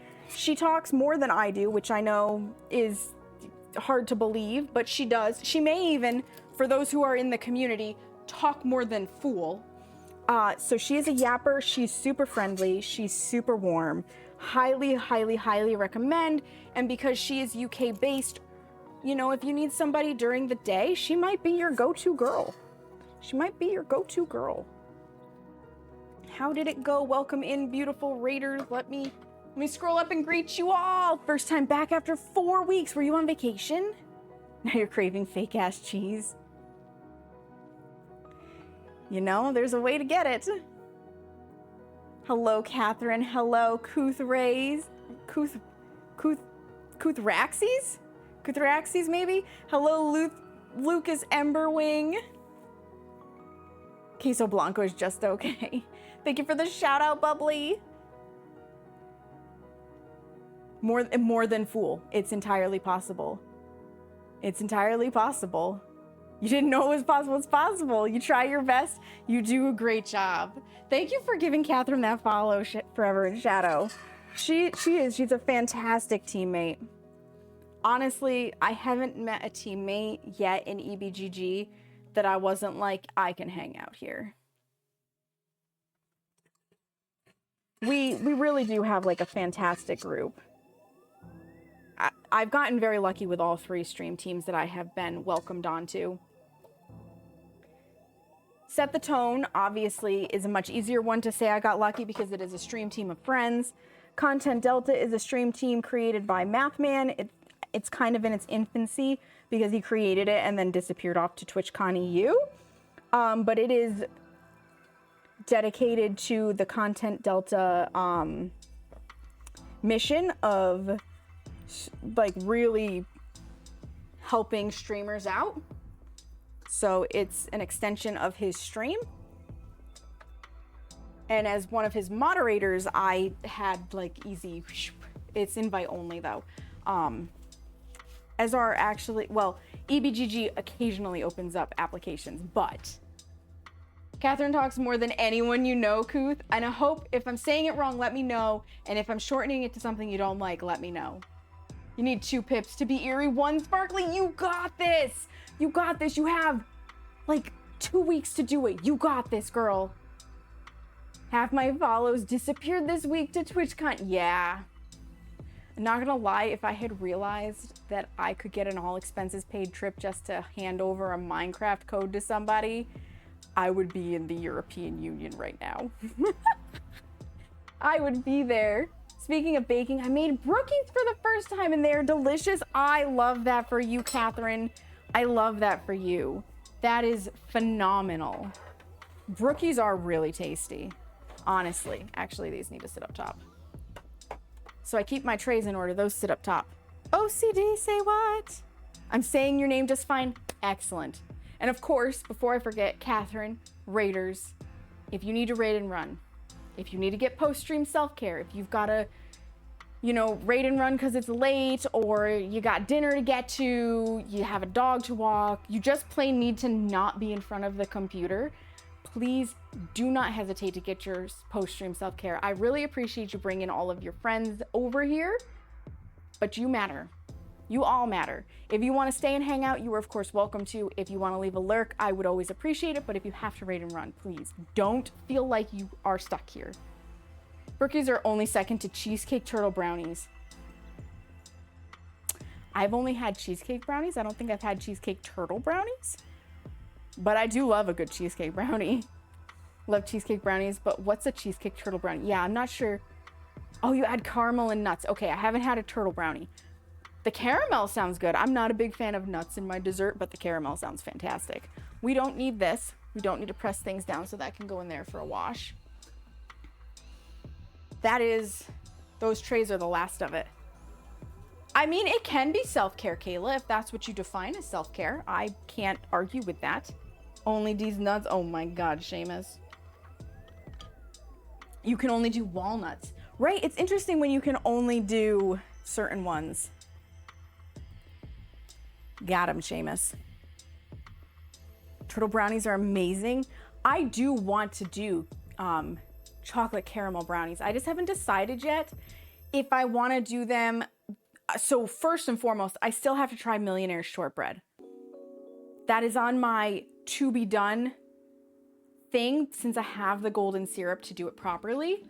But I'm wondering if I would want to do those kind of brownies where I either do it like the cheesecake where you swirl the caramel in, or if I'd want to do a more like Millionaire shortcake where you layer the caramel on the bottom and then, well, could you even, yeah, I guess you could bake the caramel and it would stay down there, right? Because that's how Millionaire shortbread is made, isn't it? Hold on, I know the Millionaires is in this book. Shortbread, caramel layer, and chocolate. Oh yeah, you're right, it is in the opposite order, isn't it? I don't know if I could. Millionaires is incredible, yeah, and I want to try it so bad. I've seen it made before. Page 220. There should be a picture in it in this book. And it calls for golden syrup, and that's part of the charm of its flavor. You can make it without golden syrup, but it really needs, yeah, so the baked part is underneath. But I could potentially do it where I put a layer of caramel on top of the brownies and then maybe like another layer of chocolate. So just substitute out the shortbread. That This way. That is Millionaire Shortbread. And I want it so bad. So bad. So the crust is just a pastry crust. The filling is a caramel that's made with the golden syrup, and the top layer is just chocolate, and I need it in my mouth. I just haven't made it. It sounds so good though. Sounds like diabetes. Sounds like a Tim Tam. I've never had a Tim Tam. I've never had a Tim Tam. At one point I had Tim Tams. Oh, I need to pull stuff out of the oven. Hold on. At one point I had Tim Tams on my throne list. I think the Tim Tams might be one of the things that went out of stock, because I have a whole part of my throne list that's just snackies, because who doesn't love snacks? I don't know if that was what went out of stocks or the Toblerone. I've never had a Toblerone either. I've not had that either. We have 7 more. Milky Way in brownies is a fire idea. That would be fire. We have 7 more. So we've made just over 100 cookies today. I'm down with that. I'm down with that. For a subtle caramel brownie, I recommend Mars bar brownies. They're Milky Ways in the US, because if you freeze the chunks, you then get pockets of caramel. Oh, that would be good. That would be good. Yeah, Catherine is top tier. Not the worst way to go, right? Right? You can't fire Seamus, Kayla. You can't fire Seamus.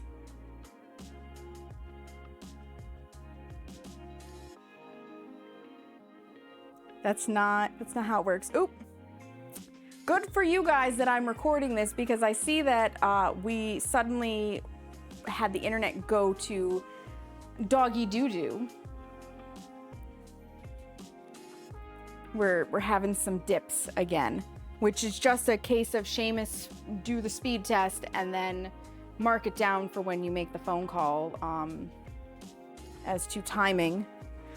Because what they've basically told us, for those who weren't here the last time, they've told us that if we completely lose internet, call the main hotline again.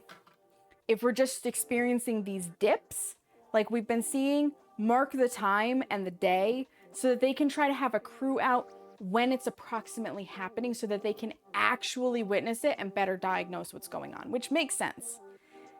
You're not allowed to quit, Seamus. You're not allowed to quit. That was not part of the contractual agreement in being a mod, and it certainly wasn't part of the contractual agreement when you put, it's not here right now because we're baking and I'm in the house, but when you put a ring on this finger, you're stuck with me. Okay, you're stuck with me forever. You should experience a Tim Tam. Enjoy the Aussie slant. My commercial cookie addictions are Tim Tams and Jaffa cakes. Oh. Right? It actually sounds smart, Hemi. So at this point, I'll take it. But yeah, I see where we're in the yellow and we're dropping, and it's probably a little stuttery and hiccupy on your guys' end. It's me, it is not you. Usually the audio comes through just fine. It's the video that gets hiccupy. But I said to myself before I started, I was like, the last time you did this, you regretted not recording at the same time, so just set it to record. Just set it to record. Save the recordings until you go through the VODs, and then if there's nothing in there that needs to be clipped, you can delete the recording out. I think they're trying to see it at this point, Hemi, because we updated to a business plan. So now they're really on the hook because we're saying it is interrupting my ability to do business, which they care about far more than your basic residential plan. Run, Seamus. He can't run, Kayla. I'm faster at this point. To be fair, the ring will teleport him home. He's not going anywhere. Facts. I'm gonna tie Seamus up so he doesn't leave. You guys are funny. I love you. I love you. We gotta take cookies off of tray. Besides, Seamus will be lured back by baked goods. That's how this works.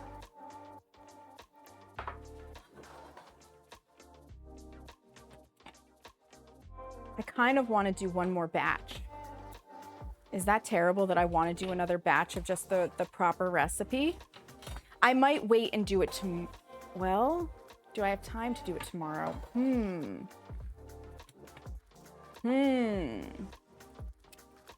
Decisions. Although these go pretty quick. We've gotten through 2 batches in 3 hours, and that was with a lot of chatter and a lot of experimenting. I could probably whip through another batch real fast. I just got to get the butter out so it can soften, and it might be a case of chunking it and letting the mixer do the work. And by might be, I mean will be. And internet be damned.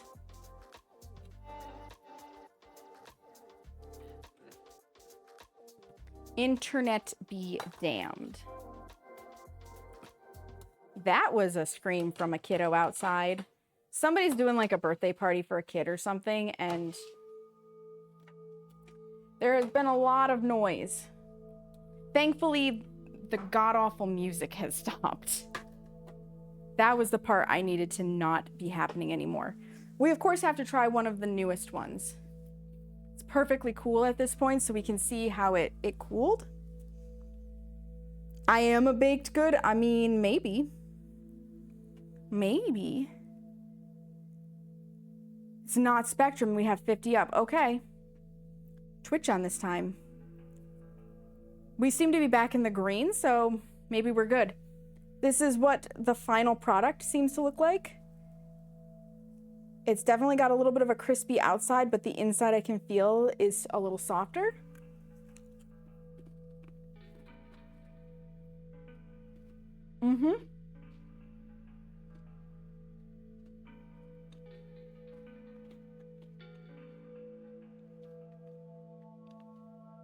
That's really nice.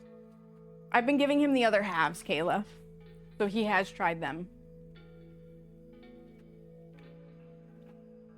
Final product.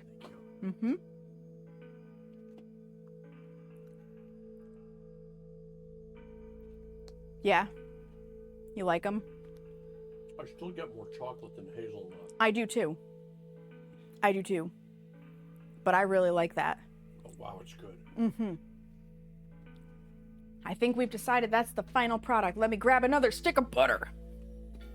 Because you can't possibly have too many cookies, right? One more stick. I have Spectrum. It works well for us, but we are also right down the street from a school, so these areas tend to be prioritized. Yeah. Yes, they do. We are in a neighborhood of disrespectful adults. I think that is the best way I can put it. There's a lot of underprivileged people around here, which doesn't necessarily mean that they're going to be bad people or disrespectful, but where we are in particular, they are. Like, doing lines of Coke off of toilets in public restrooms bad. Because we know the manager of one of the convenience stores around here who had to clean that up all the time. Can't bring your backpacks into convenience stores level of bad. Don't go into certain areas because you will probably find drug paraphernalia everywhere level of bad. Like so much spray paint, so much graffiti. And then if you saw my ranting in Discord this morning, neighbors that just can't be bothered to keep their music at a reasonable level. So I am constantly, as soon as they crank it up, I'm auditorily overstimulated because I know it's going to last for hours, and then I cannot open my window because I have to do everything possible to muffle the noise. Like, we are just about to call the police for a noise complaint level of they do it often enough. And I don't care, like, if it's Memorial Day, if it's the 4th of July, you're having your kid's birthday party, if you want to be out there and be loud and have a party, right? I don't mind that. What I do mind is it'll be Monday at 10 a.m. I haven't really woken up yet, but I left my window open overnight, and I'm woken up by the bunch of their music across the street from their garage because they have to have it at max volume. And then it's gonna be that way from 10 a.m. until 3 p.m. when they're done doing whatever the fuck it is they do outside. And I can't even completely drown it out with a headset. And I don't necessarily want to wear my headset first thing in the morning, but I have to if I want to be away from that. Like, they're rude. Yeah, mostly rental population, so they're spliced to hell and back. Just put on your noise. Yeah. Yeah, mine are supposed to be noise canceling. They come through. They're that bad. Okay, let's pull this tray out. We're gonna make one more batch, I think. So we'll have done 2 batches today that are the final product and 1 batch that is very much the experiment. So first things first, we gotta chop this butter up. We gotta chop this butter up. Just feels like sweeping her driveway for 5 hours with that god. Yeah, she does. And that's all she's doing is sweeping her driveway. I also love it. The same people across the street with the music issue are also the same ones that complain when the cops get called on them for having a domestic dispute in the middle of the street because they claim, and I quote, "We're just loud people." No, you guys are having a full-on argument in the middle of the street that the entire neighborhood can hear, saying how you're gonna fuck people up and, you know, go back to your house, bitch, and all of this stuff. Like, they ripped a kid out of the car at one point because apparently it was a grandchild. I don't know. It was an interfamily dispute. It was crazy. The cops got called twice, and she was pissed that the cops got called. And it's like, don't be fighting in the middle of the street, maybe? It was something straight out of what you would see on TikTok. And the cops were just trying to de-escalate it and get them to stop arguing in the street. And they were like, "We need your badge number. We need your badge number." And I'm like, you don't need shit. You need to stop arguing in the middle of the street where people think you're about to get violent, because that's how it sounded. Right? W Butterchop and hi Dragon. How are you? Welcome in. Last year was trying to run a car detailing business in her garage, so we got friggin' music all day plus her 1960. Yeah, with the massive motor on it. Earplugs that dampen the sound, and then I put your work. Oh, do you have the loop earphones, Hemi? Is that what you have? Because I've heard good things about them. Yeah, we want to move. That is the ultimate goal, is to just get out of here. Okay. We're gonna beat the butter until it's softened.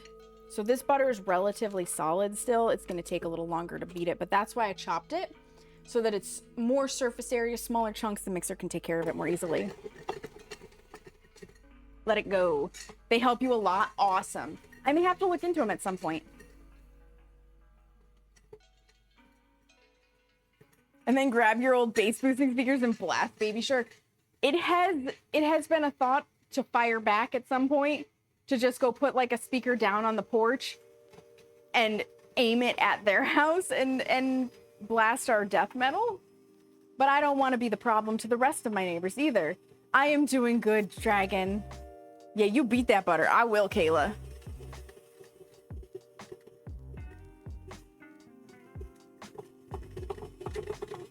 Almost there. We still got some chunks, so I'll let it go for a little longer. But you still want to hear some, like, yeah. Yup. And that's why I've considered it. I've seen the ads. I've heard people really like them. I just haven't tried them. Because if they are at 100%, you already can't go any louder. It's true. Organize a block party, then everyone can be in on it. Right, Opal? Right? I'd have to know my neighbors better first. Just call the police and say we're organizing the entire street together. We'd like to shut down this one throughway. Everybody piles outside with their friggin' charcoal grills and stuff. That'd be so funny. Speakers in place, a recording of the 90s cop show. What you gonna do? What you gonna do when they come for you, Bev? Oh my god, that'd be funny too. So it's funny that you say that, Opal. My mom bless her, when she was in her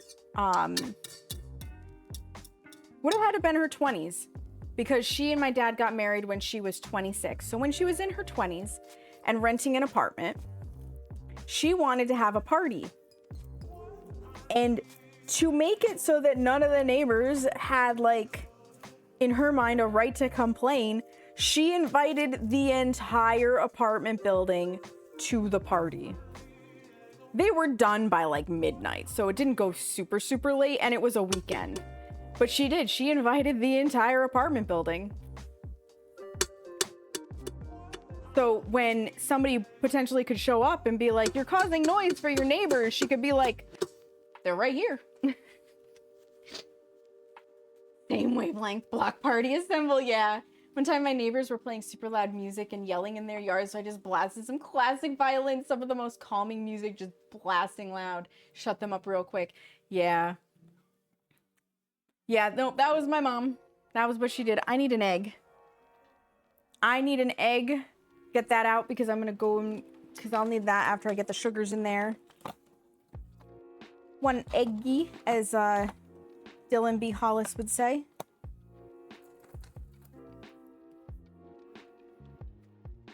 Sugars first.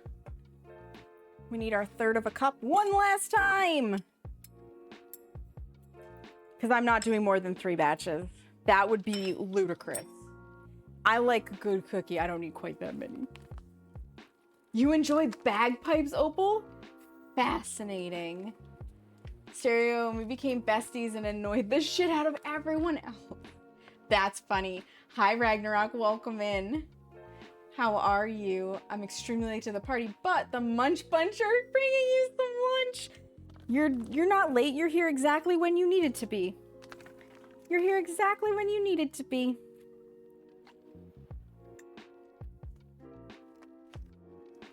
Was it Vivaldi's summer? You know it. Enjoy bagpipe player. Oh, you know, so I also definitely enjoy A Man in a Kilt. There's just something alluring about it. I also love men in like suits and ties. Like anytime you take the time to put a little effort into how you look, yes. Yes, please have some. I also love women who take the time to, you know, do themselves up a little bit.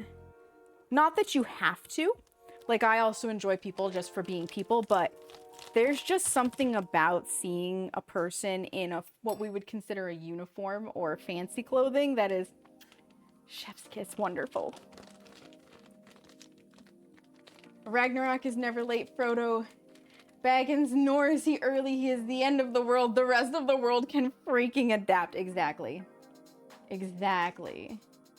Tuxedo kilts. Yes. Yes, Opal. Yes. Men in Kilts is a prize winner. Yes.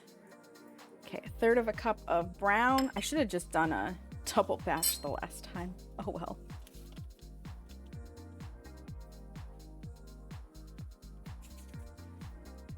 Then we need a third of a cup of granulated. Hi, Patrick. Welcome in. How are you? Yeah, and as far as I can tell, we've stopped dropping frames. So it was a very short blip. But again, I'm recording this at the same time, so I can put a perfectly clean version up on the YouTubes.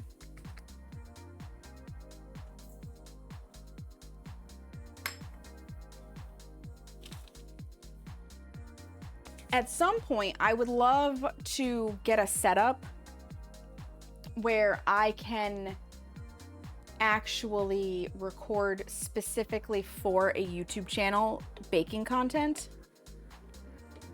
This just isn't the setup.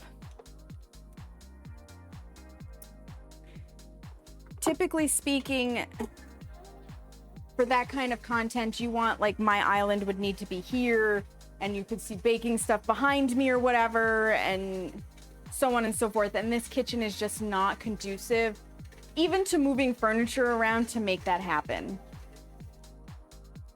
An incredible day, and I am enjoying making the Nutella cookies, Patrick. I am.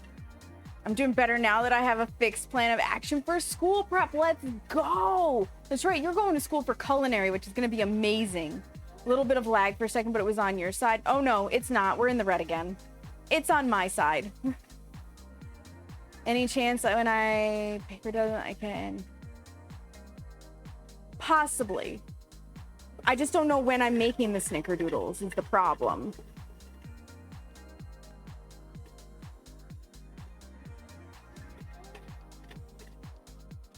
But I always tag when I'm making cookies. I could also potentially set up a waiting list.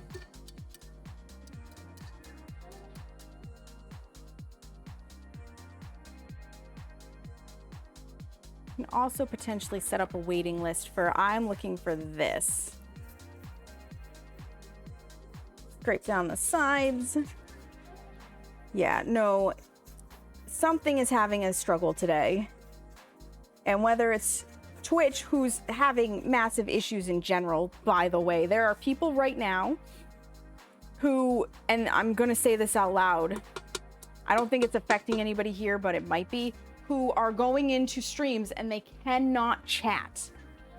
It's saying that they're restricted or they're unverified or they're not allowed, like they cannot chat unless they are given a VIP or a moderator role. Typically that'll fix it, not always, but typically.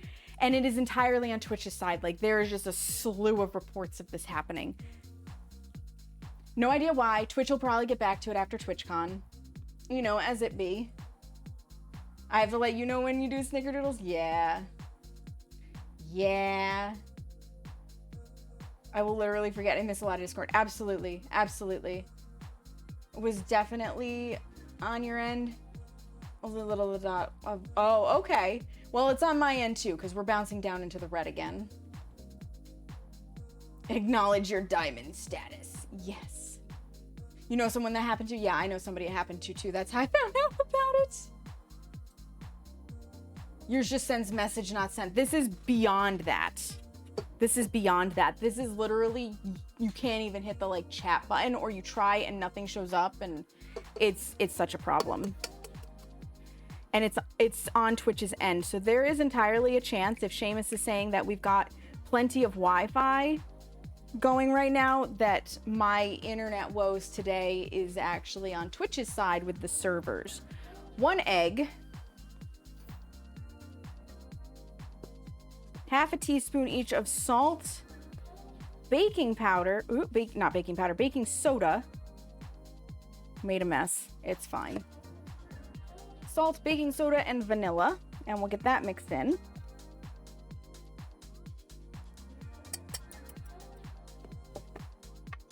And then we need our Nutella.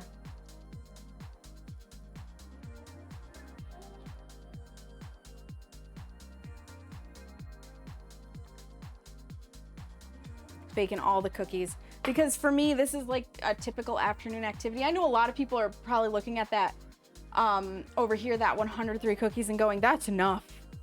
Not enough for me. As soon as Wi-Fi signal went up, is perfectly fine for you now. Okay, good. Someone that engages all the time being muted is wild. They literally had to create a second account just to chat. Yeah. Yep. And it's on Twitch's end. It is absolutely not their fault. I put everything in. I need to put the beater back on here.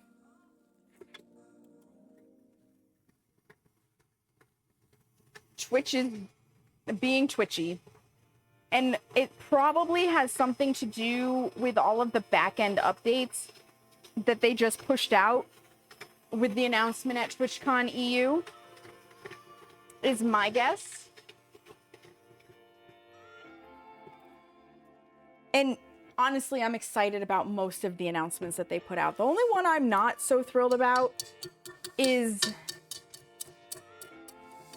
the one for AI stream recaps when people come in the middle of the stream.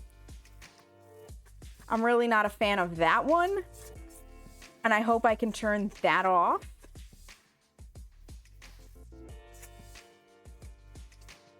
And I will admit, like, that is one spot where, because it's not generative AI per se, it's not taking my content and remixing it to be another form of art.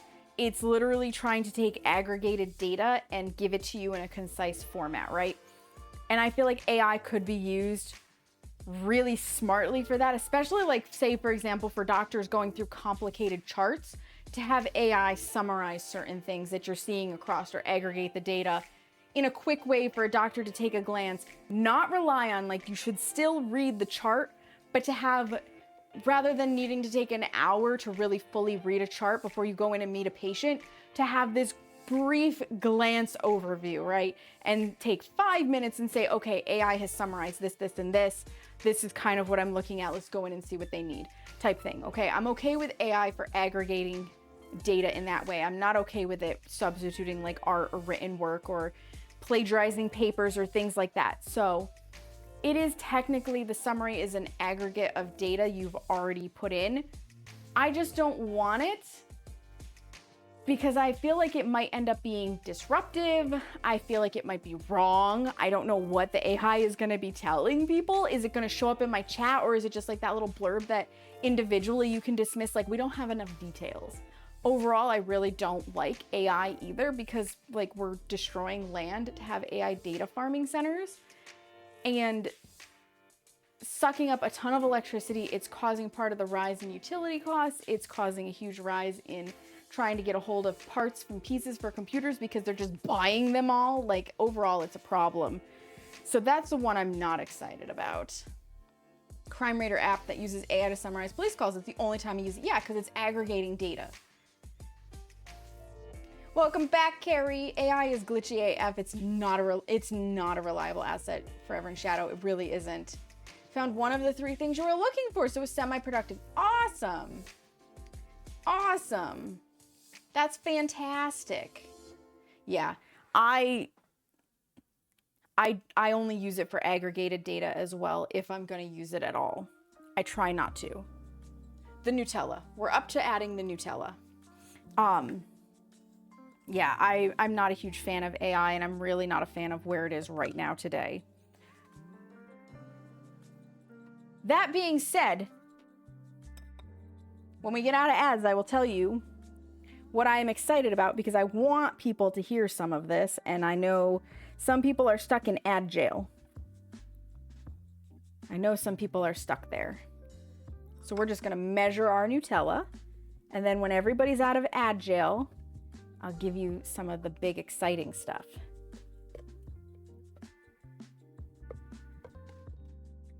Yeah, like Seamus, I'm very surprised at how little the hazelnut flavor comes through. But I personally don't find Nutella to be that overly hazelnutty anyways. But it's definitely much stronger on the chocolate for the flavor of these cookies.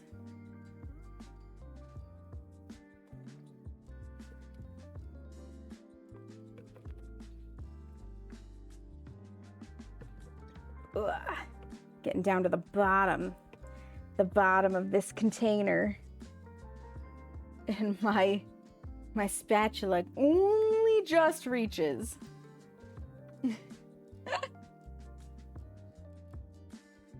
Understandable, Forever in Shadow. They're a sore point for me too. That and solar farms. Both are very sore points. And I try not to get on politics, because I don't want this to be that kind of a space. We can talk about issues, we just can't get too heated about issues. Solid reflection of Nutella. It's definitely chocolate forward with a hint of exactly Shadow, Reverend Shadow. Rain! It's my beautiful friend Rain. How are you? Welcome in. Welcome in. Super awesome double teammate Rain. Super awesome double teammate who went on scary rides with me in Minneapolis. Welcome back from the ads, friends. I noticed yet again last night that life loves hitting you with realizations that make you feel old. Yeah, I know that one, Patrick. we waited for you guys because I had exciting things I wanted to talk about that Twitch is doing. And I wanted to make sure everybody heard the exciting things. This is the big one, okay? Obviously, if you moderate or if you're in streams where moderators are sharing them, moderators are now getting streaks, like for their anniversary of when they were made moderator, which I think is cool. It's part of their mod appreciation thing that's going forward. We also, the moderator club, I think, is open for applications. And if you apply and get in before sometime in June, I forget the exact date, there's a special badge that you might be able to have. So if you moderate somewhere, definitely, you know, perhaps look into that. This is all in the official Twitter account for Twitch, X, if you will. I don't think Twitch has one on Blue Sky, so you might actually have to look on Twitter. I digress.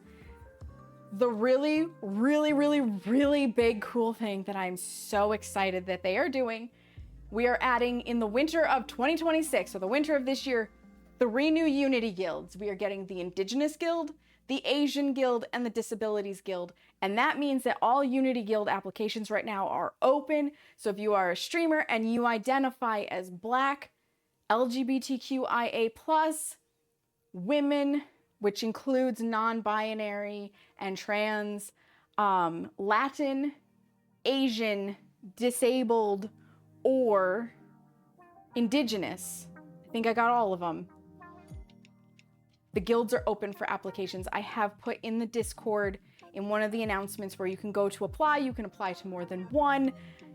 You do have to write like a little blurby about why you would like to join, what it means to you, what you can bring to the table, so on and so forth. But they're open. They're open for applications. It doesn't hurt to try. It doesn't hurt to try. Just got back from a chill day out. I got my nails done and went to a flea market, got Martin some vintage goodies. Make it rain. That sounds amazing. What kind of design did you get on your nails?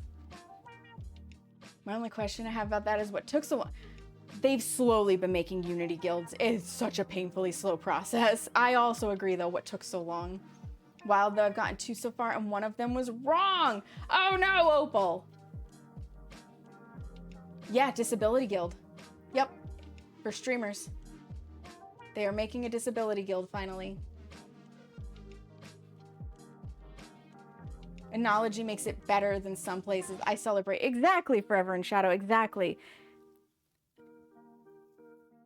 And I would encourage anybody who identifies with these groups that is a streamer to apply. It is open to affiliates and partners.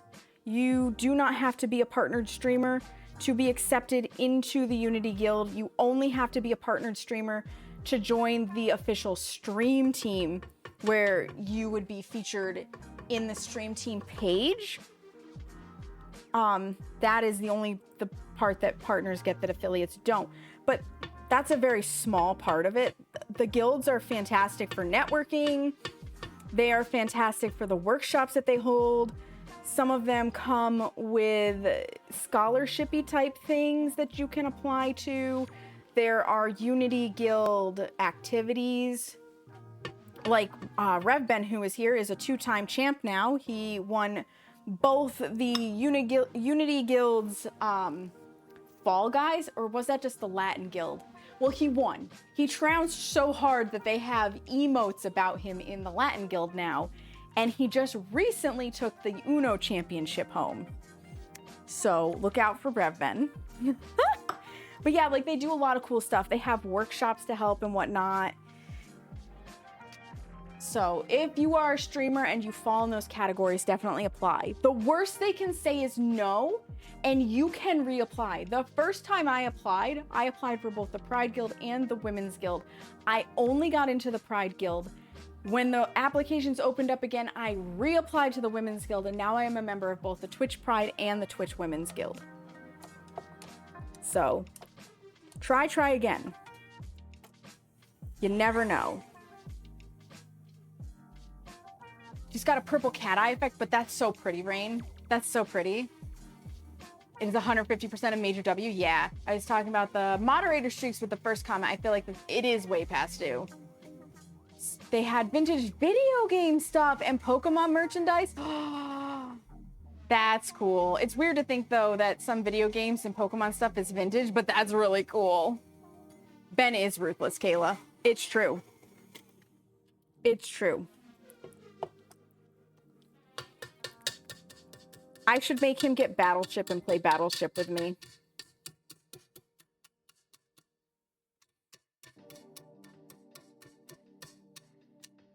I'd make him play Monopoly with me, but nobody wants to play Monopoly with me because I am the Ben of Monopoly, okay? I'll put it that way for you, Kayla. I am absolutely disgustingly ruthless in Monopoly, and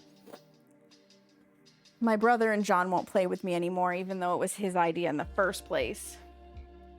Scrape down the sides, and then we're gonna get our flour in, and we'll mix it, and then we just have a few trays to run through the oven, and we'll be good on cookies.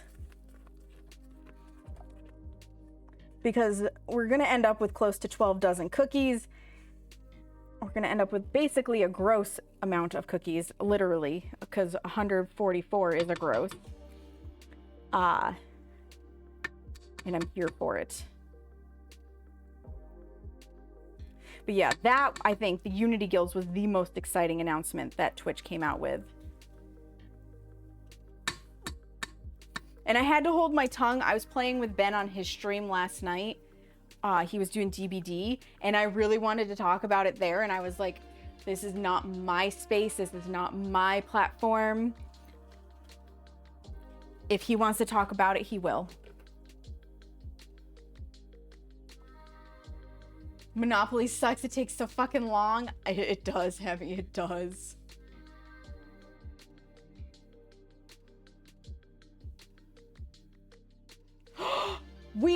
Are you serious, Seamus? That's exciting.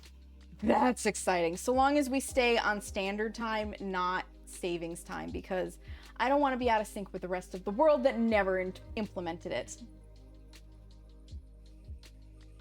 Before most of the people in this channel were born, I'll play Monopoly with you. You will regret it, Kayla.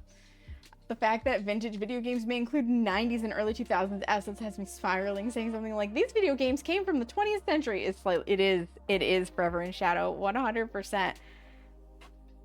That's why the little books that Carrie sent me that are from 1993 and are considered vintage, I'm like, I was alive for that. I was alive, and this must be how our parents feel when we talk about the 80s, like this long ago thing in the past, which, I mean, technically it is. It was 40 years ago, almost 50.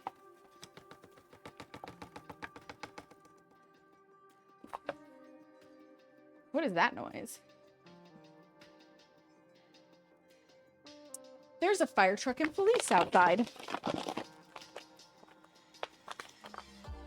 So something happened. And an ambulance. Something happened. Now I want to be a nosy neighbor.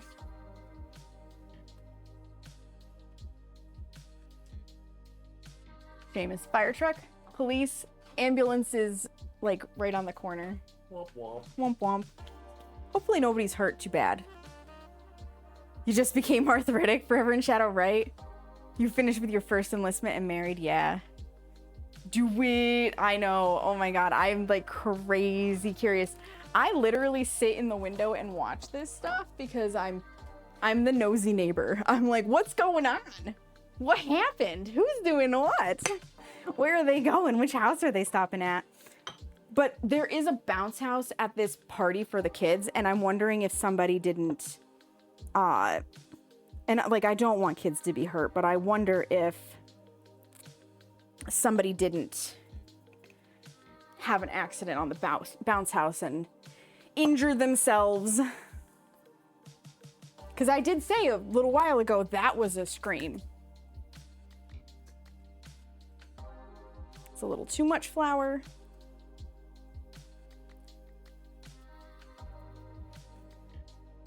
You'd be out there sweeping the lawn. Right? There we go. 1.5 cups.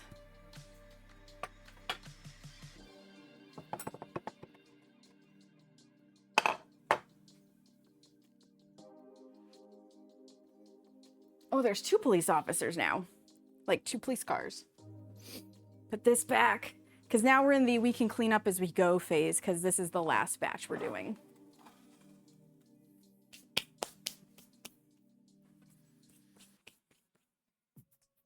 I need this guy.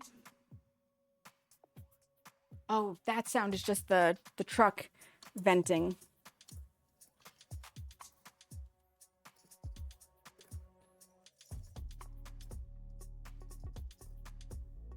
Yeah, I hope nobody was seriously injured. I hope no childhood is ruined. But kids, you know, we've all been there. You do something that you probably shouldn't have done and you get injured and you regret your actions. So I wouldn't be surprised if it was one of the kids in the bounce house. Too much food at lunch. I'm currently a beached whale on your bed. Oh, someone beat you to the noise complaint. It's not a noise complaint. There's an ambulance. About injuries in a bounce house, if it was my family, my dad said it would most likely be one of my older cousins doing something really stupid, and that's also kind of the truth, Patrick. You hope her stereo caught fire. I think it's her car stereo, Seamus.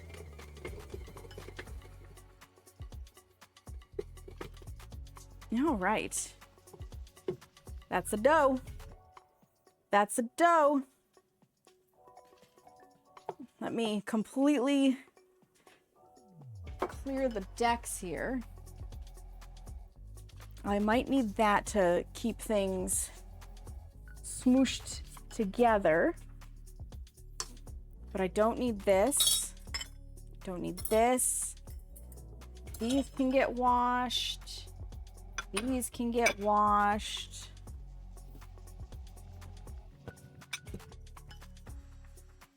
Because not having to work around everything will be far easier than otherwise.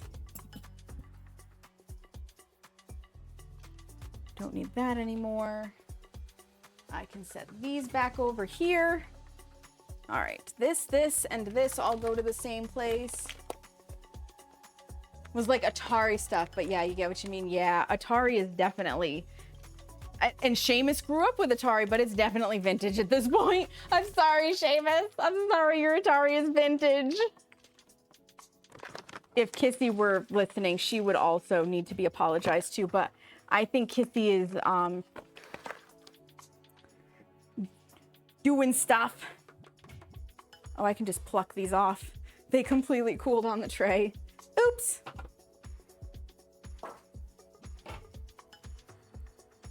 I was about to say there's suspiciously a cookie missing, but that's the cookie I brought to Seamus. Put this away. I'm definitely not knocking things over. Nobody saw it. You can't prove it. Below the screen.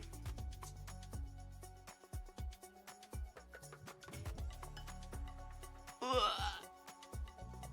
It's gonna knock things over. I'll just set it here for right now. I'll put that away when I can actually get up there and reach. Because it goes behind some stuff and I don't need to be knocking stuff over and then can't reach the things that I need to fix, and it's just the whole problem. Perfectly fine just staring at the adults like, and yeah, we are the ones who were told we have to be careful. Right, Patrick?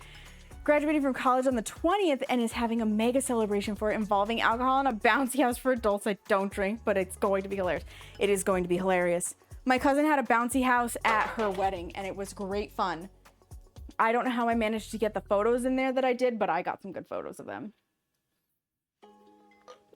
Was the first console you ever used, Seamus? I'm not surprised. I'm not surprised. Put a little marker because we're going to move into the final, I almost said the final countdown. The final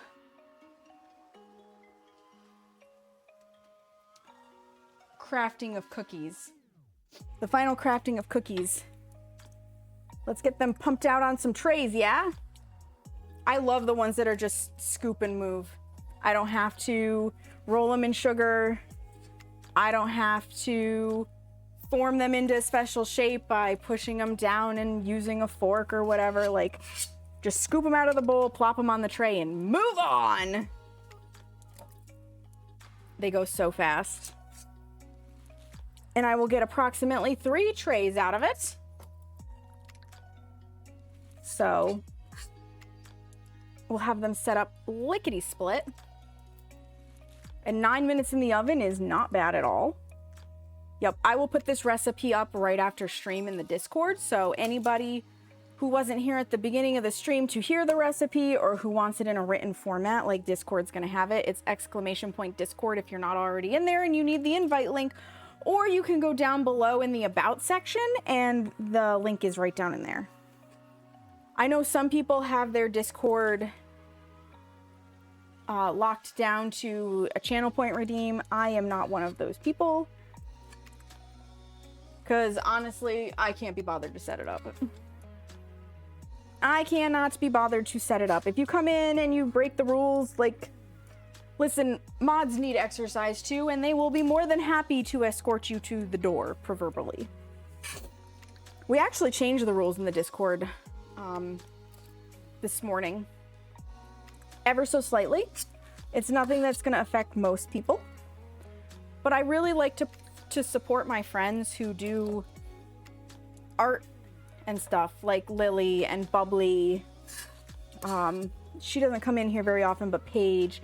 Gwen does art. I don't know if Gwen takes commissions, but anyways, I like supporting my friends who are artists by trade.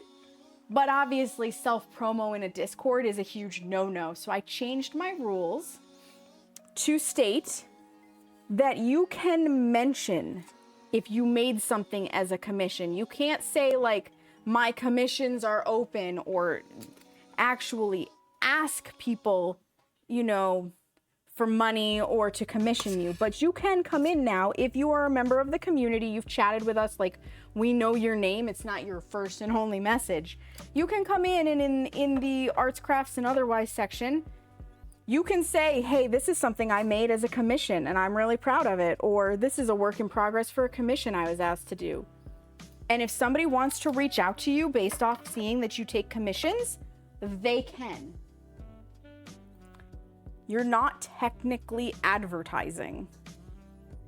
But that's why, you know, the only stipulation is we're asking that you are actively a part of the community, and it's not just some, you know, random John Smith on the internet who's decided to join my Discord and that's the one and only thing they post, probably with AI art. Obedient Doe is hot, right? Forever in Shadow, right? All right, let's get this first tray in the oven because we'll get the other trays put together within that 9 minutes. I have no problem keeping up with this round. Start the clock. I scooched the fatigue mat. Add the cookies.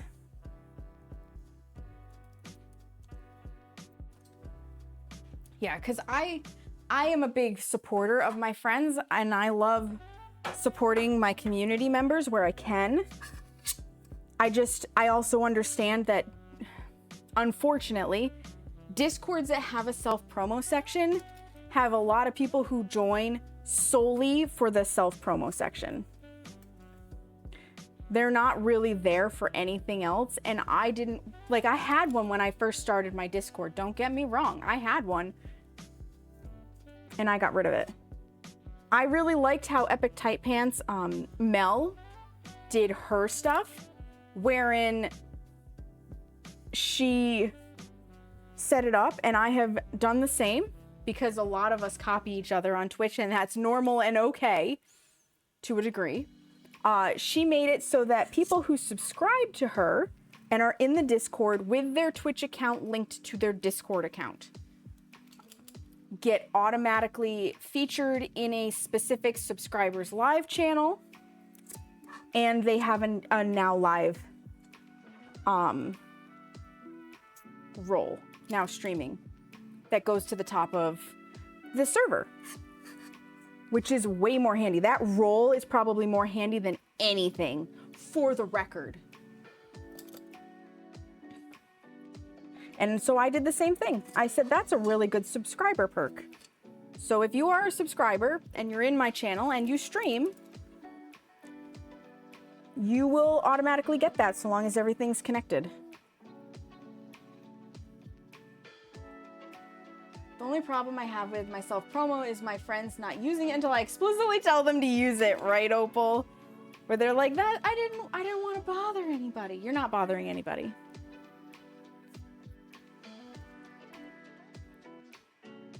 Yup. Yeah, we have in the Content Delta Discord, there is a self-promo section. And there have been some wild self-promos in there. We've had people try to share their entire Discord server. You want to talk about getting banned out of a Discord super fast, that's one way to do it. I actually had somebody come in there today. I had such a good laugh over this one. Came in, all they said was yo in a resource channel where you're supposed to post resources for people to have access to that you found or whatnot, you've made. And I saw that message and I'm like, okay, typically if somebody comes in and just types yo in a random channel, they're problematic and they've posted something problematic elsewhere in the Discord. So I clicked on their name and I clicked on there's 2 crossed swords for people who are moderators in Discord. At least on the PC version. I cannot find this for the life of me very easily on the mobile, but on PC desktop. I clicked on the swords to open them in mod view, which will show me all of the messages that they've sent. And it wouldn't open because in the time it took for me to click on them and click on those swords, they had already left the server. I was like, well, okay, bye. You were here for a whopping 30 minutes. Guess they didn't like the server that much after all. That's fine. It's not for everybody. You don't need that, Kayla. My boyfriend thinks it's taking advantage, and I'm like, I'm literally telling you to post there, right? Your boyfriend is really kind. Yeah, it was so funny, Hemi. I was like, okay, bye. I mean, were they gonna be problematic? I don't know. Now I'll never find out. And you know what? I'm okay with not having to find out if they were gonna be a problem.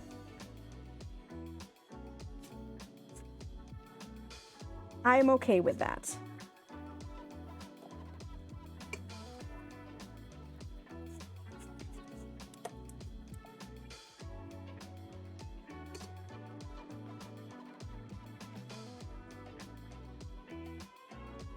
It's less work for me as a moderator.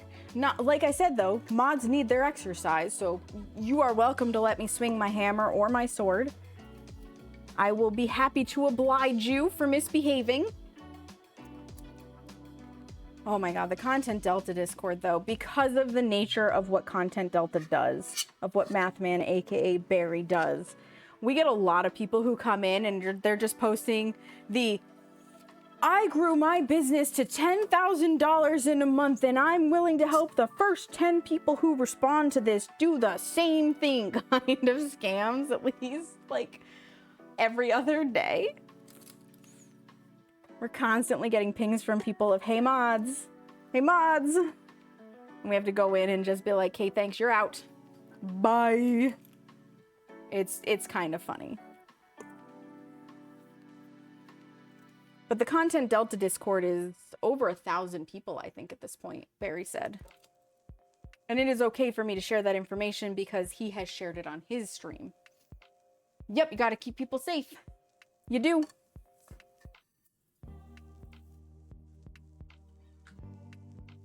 You do indeed. I am grateful that right now we are a small little community and we don't have those kinds of issues. Someday, if I actually grow enough, which I will not be upset if I grow enough, but if I grow enough, that may not be the case. You know, there may be more and more people coming into the Discord and causing problems, and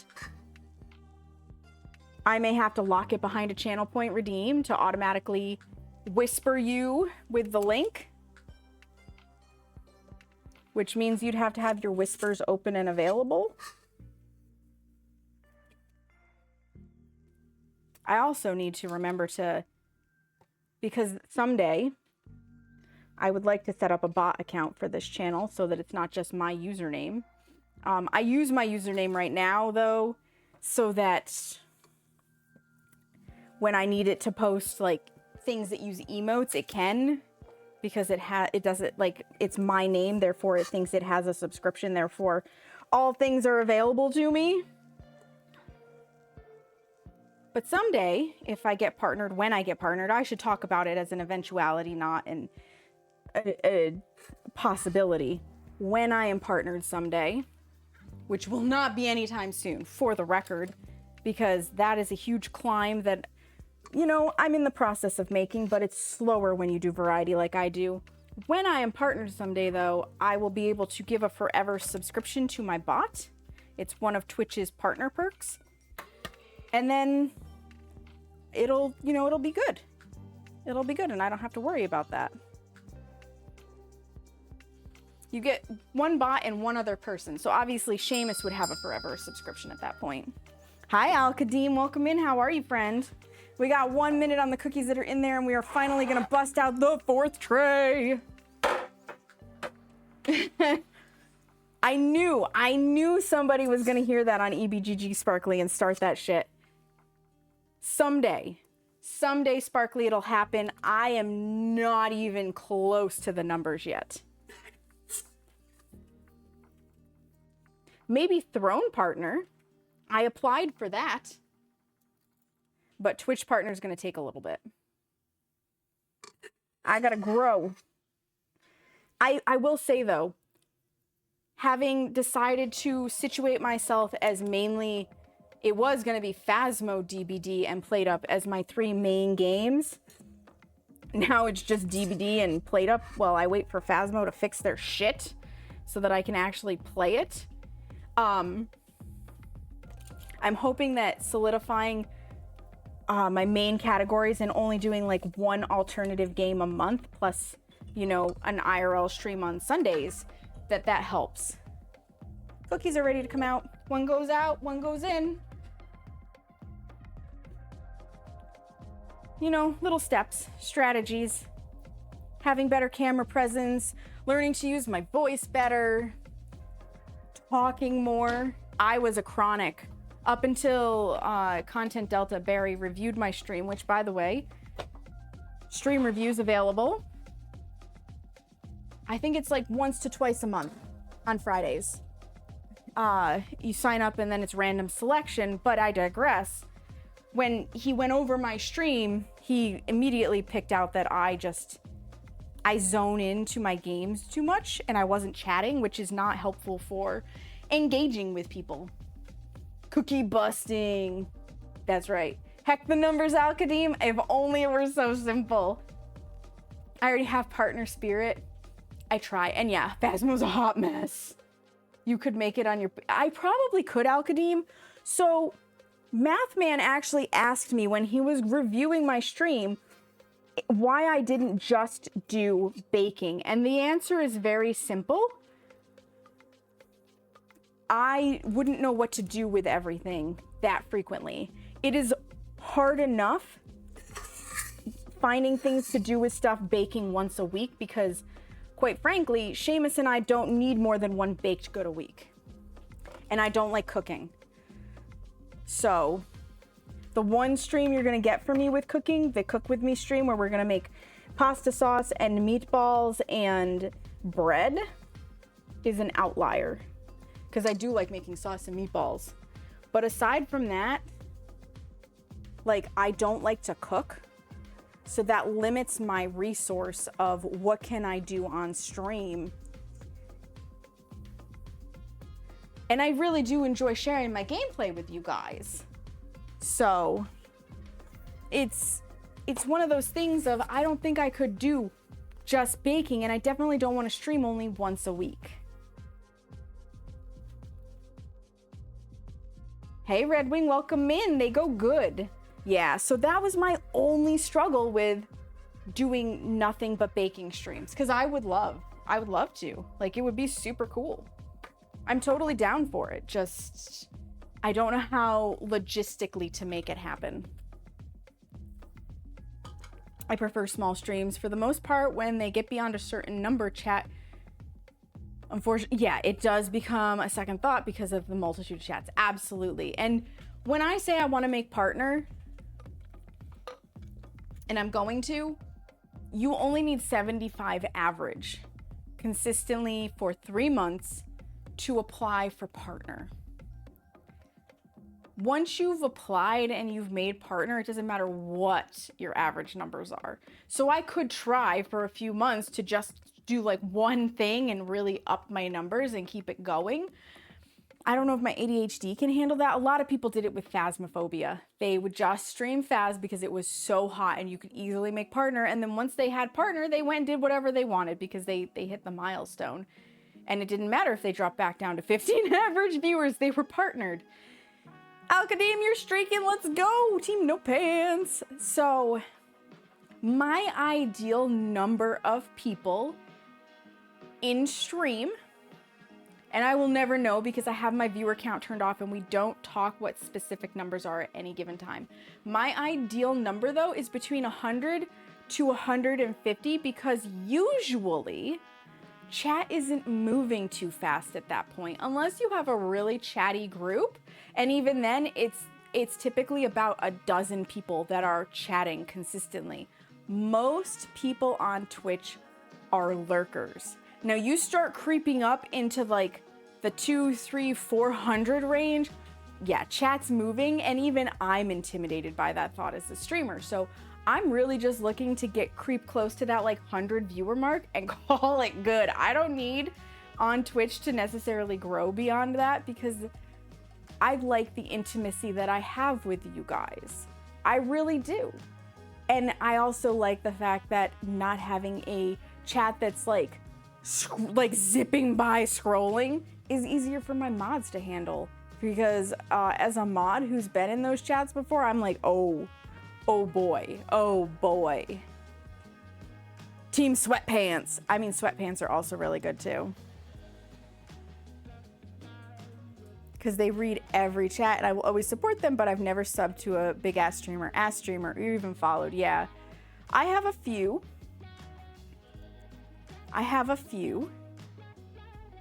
And I always try to read all the chats. I will say, Master Lurker in training here, you are, Carrie. I will say, even as a smaller streamer, I miss chats because sometimes something has my focus, either because it needs to or because ADHD has hyper focused in on it. And I think I've read all the chats and I haven't, but I do try. Even then, there are little periods when people don't talk. It just gets chaotic at the beginning of stream. It's true, Hemi. I moderate for Wonk Tootie. And Wonk Tootie is a brilliant played up streamer. She has over 6,000, she's probably close to 7,000 hours in played up. Like, that's a lot of played up hours. She's where I learned to play played up. And I rated her on a whim one night with like 10 people. And I was like, guys, you have to come see this restaurant. Like, we rated a new person. I was like, her restaurant is insane. This was when I was a baby played up streamer and player. And we rated in. And the chat was like quiet. She had at that point a little over 100 people and chat was really quiet. So it was very easy to chat with her and stuff. And even to this day, she averages mid-hundreds on a regular day. Like 120 to 150, mid-100. She really doesn't have a lot of chatter because most people who are there are enjoying watching the gameplay and they just don't feel like chatting. But the people who do feel like chatting, she's able to engage with within reason, because when you're playing a day and played up, you have to focus on the day or you're gonna lose the restaurant. But like, it works out, and that's the kind of thing that I'm looking for, where I have a good community and we get to chat. I will read as many messages as I can reasonably. I think it's only human that sometimes you miss some unless you have like 2 people in chat and it's very, very, very slow.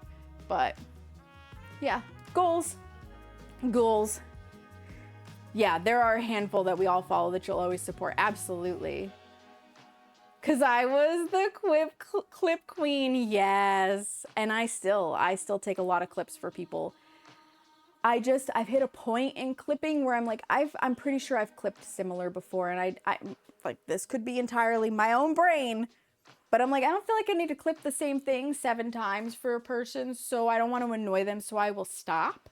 Maybe I'm wrong, but I did. Oh my God, I take so many clips.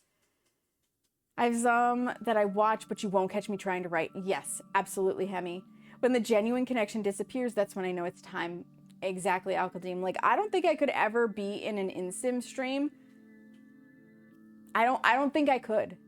Because I feel like people idolize InSim, but they don't connect with InSim because his streams are massive. There are thousands of viewers, which, don't get me wrong, I am sure he is very happy making the buko buko ad dollars, but I want the connection.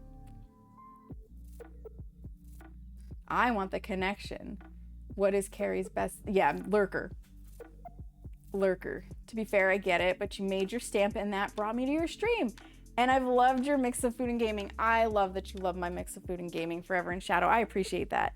Everyone has their ideals when finding someone to watch. It's true. And there's someone for everyone. I don't have to be everybody's cup of tea. InSim doesn't have to be everybody's cup of tea. You don't have to be everybody's cup of tea, because I know many of you are also streamers in here. That's a-okay. That's kind of the beauty of Twitch too. There's thousands of people on here. If you don't like somebody's content, go find other content. You don't have to be an asshat about it. You don't have to be rude about it. You can just go find other content that's more suited to you. You hardly ever watch for game content. Usually it's the game that draws me in and the personality that keeps me. I gave InSim a follow because he shifted attention to good people with raids, but I have never tuned into his, yep. I can't even imagine trying to tune into an InSim stream. That sounds like madness. All right, we got to take one out, put one in, and take some off of the tray. Yeah, all of the things.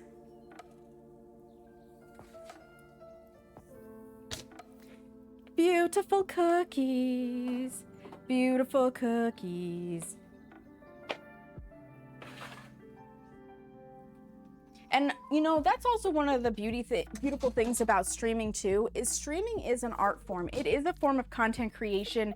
You are doing things to make yourself unique. One of the biggest questions that gets asked a lot is, how do I get people into my stream? Thank you, crazy guy.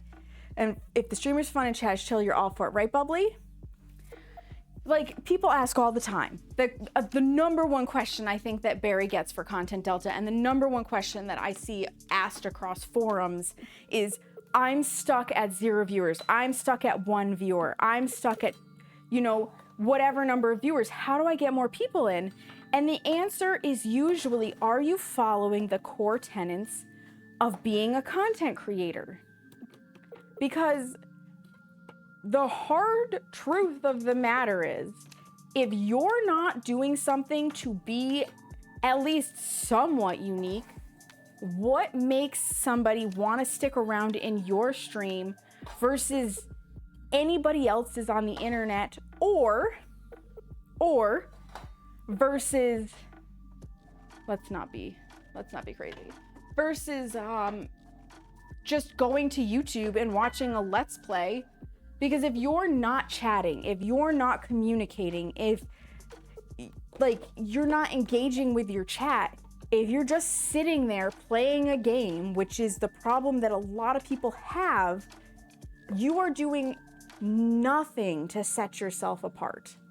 You are not showing off who you are as a content creator, and if you don't show who you are, you're just the video game, and I can go watch that literally anywhere. And that is the hardest truth of content creation, of streaming, is even if there's nobody, you need to follow what Mathman has dubbed the ABCs of content creation, which is always be chatting. And that's why it's important to turn off your viewer count, so you don't know. You don't know if you've got 100 lurkers who just don't feel like talking, or if it's just your mom in stream who's there to support you, right? You don't know. And that is a-okay. You kind of don't want to know, because it can be intimidating to get like a massive raid and then see that, you know, 600 of them have stuck around lurking.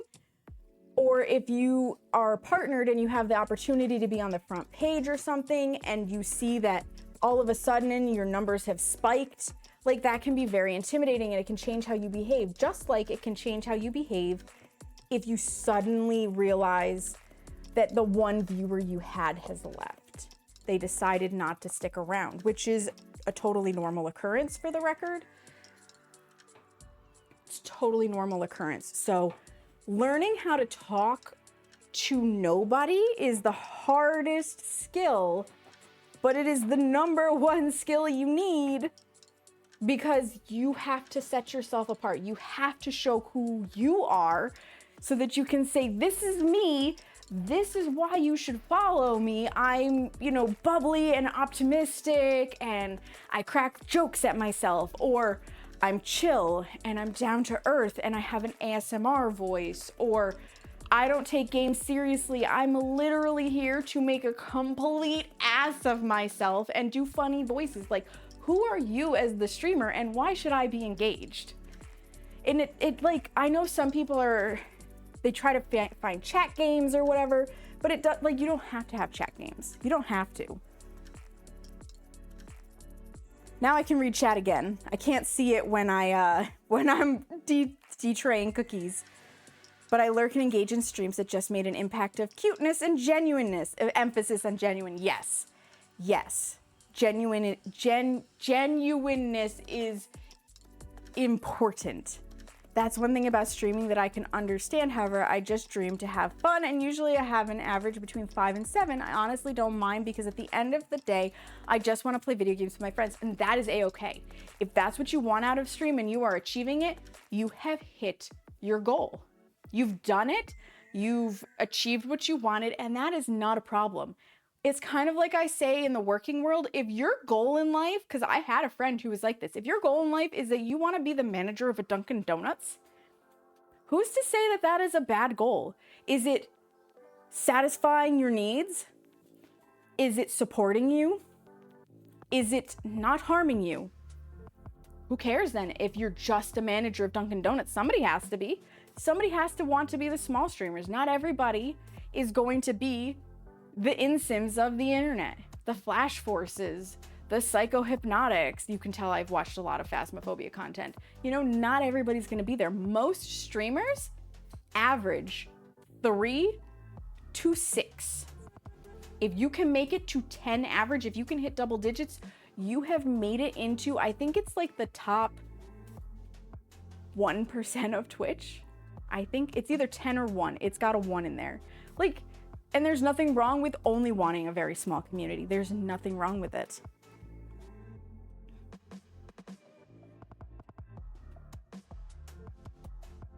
Feel like you were also everywhere. Yeah. Cracking jokes at yourself will get me sat and followed. Right, exactly, because that's what you're looking for, Forever in Shadow. Also a cookie addict as well as a cute person attracted. You know what? Everybody here blames me for being hungry, and I don't know what you're talking about. I definitely didn't just bake like a gross dozen of cookies that might make your mouth salivate, which triggers the hunger response. I don't know what you're talking about. I created an orbit immediately. I try. And I try to support people in the dreams that they have for the goals that they have. Like, I'm not going to push anybody to be super awesome, big Twitch personality. We don't all need to be that. If you just want a small space, you have a small space. If you like hanging out here, you like hanging out here. If you come here, because I know a lot of people do this, okay?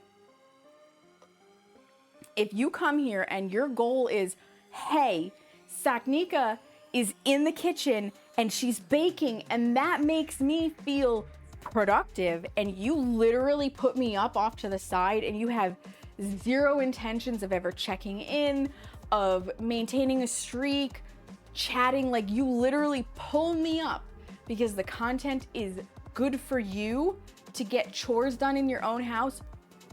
That is fantastic. Like, please use my stream in that way, because I know that these kind of streams where somebody's being productive makes great co-working content. It makes fantastic co-working content. I know because I use it myself. I use friends in Discord for that too. Like, they can be off playing their own game or working on Firebot fixes or whatnot, and just knowing that they're there doing something, even if I'm not actively listening, having their presence, I'm more productive. I will go clip my VODs and stuff. Like, it's brilliant. It is absolutely brilliant. That's legitimately what I did. I cooked dinner with you up. Let's go! What'd you make for dinner? That's the important question. I ate not too long ago. I had saffron rice. This is probably what you made for dinner. I should have just looked up. Saffron rice with rotisserie chicken and stir-fried vegetables. Yet there's always room for dessert. That dinner sounds amazing. I'll be right over. Basic tummy hugging tonight. Meatloaf, garlic mash, and honey glazed carrots. Oh, I love honey glazed carrots. I love honey glazed carrots. We do. Kayla and I do it almost daily in Discord. We just sit there and keep each other company. I've started taking a closed Discord where I can trust everybody in there because it's going to show like my actual neighborhood and where I live. But I've started taking Discord on walks with me to help get me motivated to leave the house and go for a walk, because I don't have the FOMO of, oh my God, my friends are hanging out without me. So I just take them with me now. Do have tons of leftovers. I usually span it out for the week so I have something to eat, but it's so good with the saffron rice. We use basmati. Basmati would be perfect for saffron rice. I need to take another tray out, and we're going to put the last one in, and we're going to take cookies off of the bottom one. Yeah. Yeah. Yeah, no, like finding those little workarounds, especially when you're neurodivergent, which as far as I'm concerned, most of the people who use Twitch are neurodivergent in some way. I think that it's brilliant. I think that it's absolutely brilliant. And you know what's funny? I could go to like Vash's co-working streams. I absolutely could. But I'm so shy that I'm not comfortable in somebody else's co-working stream. Like, I was only comfortable in cases. Tons of laughter. I hate to admit it, but I have a stream in my ear through most of the day. It itches a scratch in my brain while I deal with stuff that has a chance of me questioned. Yeah, you know, nothing wrong with that in my opinion. Nothing wrong with that at all, Forever in Shadow. I think that is a perfectly acceptable thing. I think it's a very acceptable thing. It's very similar to, because I don't think a lot of people do this anymore, but my grandparents definitely did this, right? And here's a hashtag, tell me they had ADHD without telling me they had ADHD. They had a TV in the little dining room, but it was on a stand that spun, so they could turn it around because the kitchen and the dining room abutted each other and had like a half wall, so you could look between it, and the half wall was just there to hide the backs of the counters. So my grandmother could watch TV while she was cooking, and they could have like the ball game or whatever up while they were eating, and that's mainly what they watched. They had sports on. They were big sports people. I actually inherited that TV as a teenager when they upgraded. But yeah, like, people have done it for a long time. They just didn't call it co-working. They just didn't call it co-working. Before I forget, I need to stop raids for an hour because we are getting to the winding down portion. You heard ear while you were typing? Yeah, neurodivergent and or chronically ill. Yes. Chronically ill. Yep. 100%. Making a pun off of what Shadow said. Nope. Real stuff. It's real stuff. Ooh, please let me click so I can scroll up. OBS, please. Thank you. And as for the leftovers, crazy guy, because I totally didn't finish this thought either. I love having leftovers throughout the week when I actually take the time to cook, or when Seamus takes the time to cook, because it is so nice to not have to cook every single night. Every single night. Yeah, no. Coach John Noel has been helping out phenomenally with that, by the way, because he has a series called It's Not Cooking, It's Just Mixing Things Together. And my latest addiction, which, as anybody else with ADHD knows, sometimes you just get stuck on a meal or a food that you may not eat it back to back to back to back, like for every meal of the day, but you do eat it pretty consistently. My meal right now is taking half a bag salad and heating up 3 to 4 chicken tenders in the air fryer, chopping them up, chucking it into the bagged salad, pouring some salad dressing over the top of it, and I have a healthy meal. Like, that's what I'm going for. And the bagged salad that I'm eating has like chopped broccoli and cauliflower. I think a tiny bit of either red onion or red cabbage. Like, it's very minuscule, and like lettuce. So I'm getting a good mix of things. It's fabulous. It's fabulous. Yeah, I've been doing a lot of that. He has made like wraps.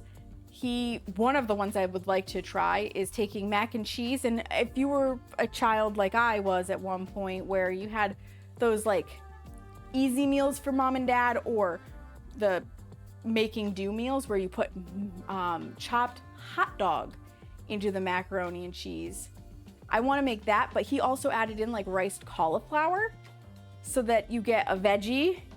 Obviously the pasta and cheese is delicious, and you have a protein. And while it's not like super awesome, clean eating, healthy, it's still a well-balanced meal because you have a protein, you have a little bit of carb, you have dairy, and you have a vegetable. And I was like, fuck, I want that. I have a chicken teriyaki stir fry addiction, but we don't talk about it. I love chicken teriyaki stir fry. Leftovers are also even better. 1 or 2 days later, the flavors deepen. It's true. It's true, they do deepen. Okay, seriously, the cathode ray tube TVs kept people sane before neurodivergent wasn't acknowledged. They did. The tube TVs absolutely saved lives forever in shadow. 100%. Maria, hello, welcome in. How are you? And no, I did not lose the game until now. I see your name and I lose at this point, Maria. Thank you so much. Depends on the leftover. Sometimes. Your mom is so funny. Why is that, Bubbly? Why is that? We're going to take some more cookies off of the tray. We got 1 tray to go. I know this is probably choppy for you. I see that we're in the red. I see that we're in the red. I promise the recording won't be choppy if you need it. The recording won't be choppy if you need it. I also see that we have ads incoming, and I'm hesitant to snooze them. I hate rating right after ads ran. But I have exactly 1 snooze left, and I don't know if 5 minutes is enough, like an extra amount enough to do what we have to do in conclusion. Because we sit and we chat, like Desktop Sam comes out, we chat for a little bit. So I don't want to like stress snoozing the ads only to find out that we chat for like an extra 15 or 20 minutes and it's non-issue. Or snooze them, we go fast, and then I'm racing to get you guys out of here before the ads run. Fried food does get watery, yeah. That is true. Time to start your dinner? Enjoy, Kayla. Enjoy. I'll look forward to knowing what you had. Cauliflower and cheese with hot dogs is glorious, but even baked beans and an air-fried hot dog is quick, easy. Yes, I've never actually air-fried a hot dog. I like microwaving them. You'll get it? Excellent, Seamus. A while ago, I showed her how my phone can use Google Lens to tell me what kind of flowers or plants are. She just sent me a photo, asked me, what are these flowers called? That is so cute, though, Bubbly. Some fishes aren't good either. I don't like most fish. So, when I'm done with the cookies Forever in Shadow, for people who are in the bakery, you tell me what you're looking for. I will DM you personally when I know that I for sure have stuff that I can send out. Because if this had turned out to be a flop, I don't want to have collected anything to help with ingredients or to cover the cost of shipping until I know that it's a-okay good to go. So I will reach out to you guys once I am 100% ready to ship, which will probably be tomorrow sometime. So just make sure your DMs are ready and open. You just used me to send the recipe again. I love that, Kayla. I'll just randomly be sitting in Discord and suddenly a recipe will pop up in our DMs. And I'm like, oh, Kayla needed a recipe for something. No, don't snooze. Just leave it. Just let it be. Fish is super temperamental. And not for nothing, I don't like the flavor of most fish. If we're gonna eat fish, it's usually fish sticks. Ugh. I want to like fish. I just don't. Let me put water in this because that needs to soak. It's very much stuck.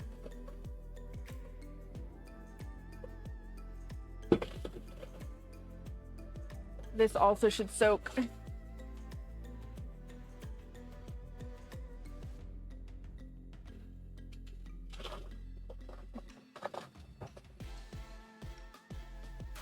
These should soak. I got a lot of stuff that is covered in Nutella.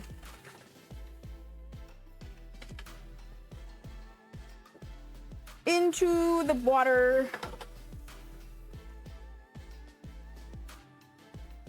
There we go. Beautiful. That gets that all done. And then oftentimes Seamus gets to the dishes before I do, and he takes care of the dishes that I create while baking, which I super appreciate.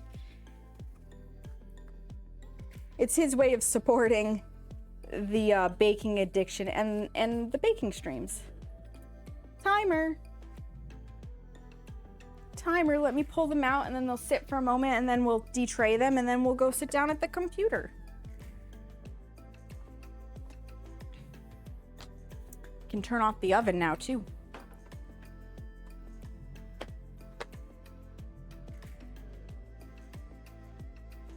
Oh, beautiful. Beautiful. You've tried what? I missed something. Oh, you don't like any seafood of any kind you've tried? Yeah. Yep, absolutely, Forever in Shadow. I will let you know. I will let you know. If I know you may not be able to hear me, and that's okay. That is okay. I need to set, I want 3 minutes on the clock. That'll be how long I let those sit, and then I'll take them off the tray. We got 157 baked today. That's a decent number of cookies. Let's see how many dozen that is. I'm not doing that math. I know it's over 12. Because 144 is 12 dozen. We made just over 13 dozen cookies today. So 13 times 12 is 156. We have one above 13 dozen cookies. That's a lot. That's a lot. I'm not mad at that. You have turbo. I love turbo. It's a word all streamers through ads. Yeah, yep. I have turbo for 2 reasons, and that's one of them. The fact that I get to support streamers without having to watch ads or subscribe. But the second reason is the fact that if you regularly watch and tune into at least 3 people on Twitch, it is cheaper to have a turbo subscription than it is to subscribe to each of the streamers. And if you wanted to support the streamers financially without paying as much, we only get, I want to say, because they upped the price, we get 50%. So a sub right now is about $6 USD. We only get $3 of that, which is 300 bits. You drop 300 bits into a streamer's stream and you have supported them the exact same amount as if you have subscribed. It's cheaper, and then Turbo takes care of the ads. You know, for what it's worth. My insomnia requires it. Yeah, insomnia is a bear. It's a bear. I deal with that too. I don't envy it to anybody. I don't want anybody to have insomnia. So I do, but it's all down in the About panels. I have it through Ko-fi? Ko-fi, whatever that is. That's how I do it. Never required. But some people like to. I use the Ko-Fi for a lot of things. It's kind of nice. Welcome back from the ads, friends. We are ready to take cookies off of a tray. Ko-Fi is amazing, right? I don't know if it's Ko-Fi or coffee or... Because they say buy somebody a Ko-Fi or a coffee, like it's their thing. I don't know if they're just playing cutesy with the letters. I've never heard the people who started the platform, how they chose to pronounce it. So I have no idea. But the cookies are all baked, you guys. They're all baked. I'm very excited. I'm very excited.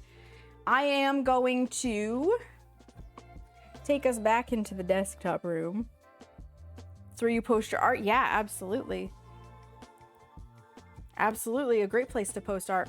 Okay, I'm gonna put you guys on the BRB screen for a quick moment. And then I will get you my Ko-Fi. Actually, you know what? I'll just walk in. No, BRB screen, just in case it takes me a minute to switch mics and stuff. So, real fast, I'm moving into B Desktop Sam, and then we'll chat. So, real quick. What's up,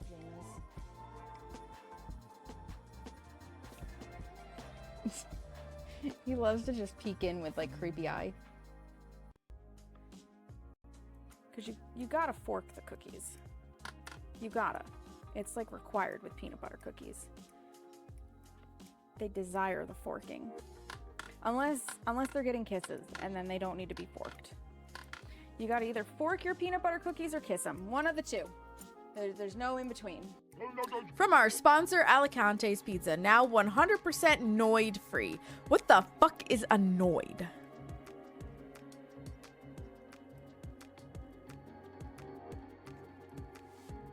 I get it now. Oh, I forgot to take crab. Are you okay? Are you okay?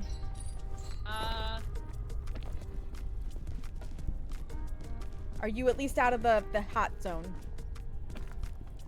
L&D? L&D? Oh boy. Let me drop my backpack off. I'm coming for you.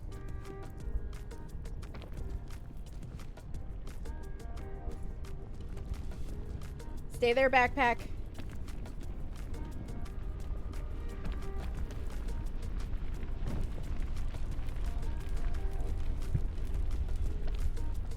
Oh my god. We got her. We got her.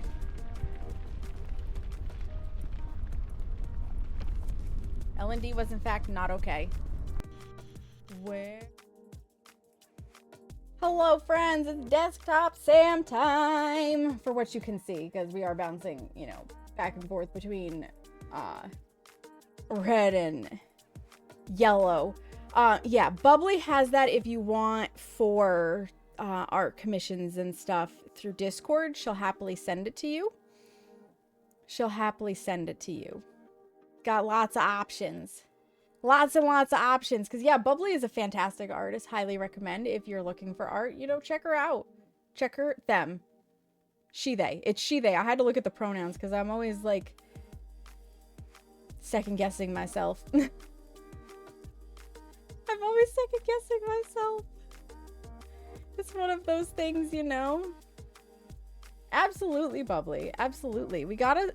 Like, I love to support my friends and my community to the best of my ability without being obnoxious about it or creating an environment where it could be abused.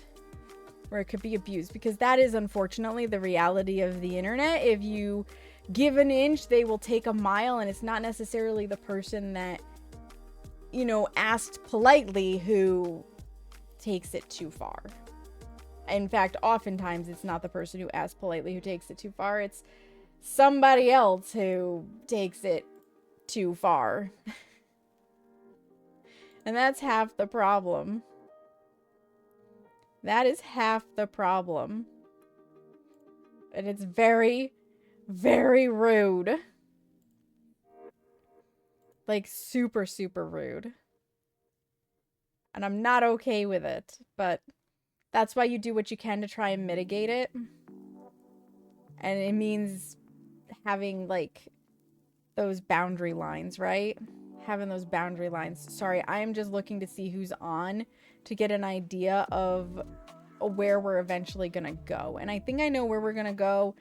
And it's not my usual place to go after one of these streams, but it is somebody who is having a celebration. So, you know, celebrations are important. They're important.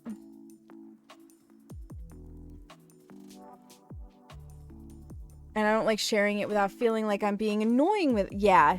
It's not the word, but it's what your brain came up with. Yeah, right. Annoying, obnoxious, intrusive maybe is a better word. Ask first or bring it up casually. It pops up like it did today. Yeah, absolutely. It was an invitation. Yep. Yep. I think Bubbly is also more talking about, like, in my chat specifically, and when trying to post it in somebody else's space, right? You want to make sure that you're good to go. You're not going to be interrupting anything or disturbing anybody or creating friction that doesn't need to be there, because that can happen. It can happen. Bubbly's art is so cute, though. Bubbly did a piece for me at one point, just because she felt like it. They felt like it. Which do you prefer, Bubbly, by the way? She or they? Because I switch back and forth.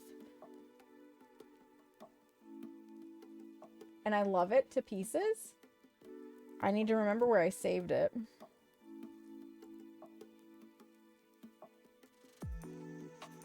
Because I did. There it is. She, they is fine. Okay. So me switching back and forth doesn't bug you. That's the main thing. That's the main thing.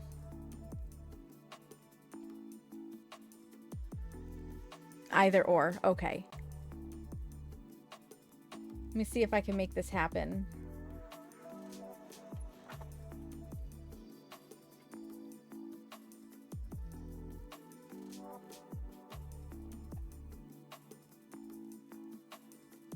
I am in that folder.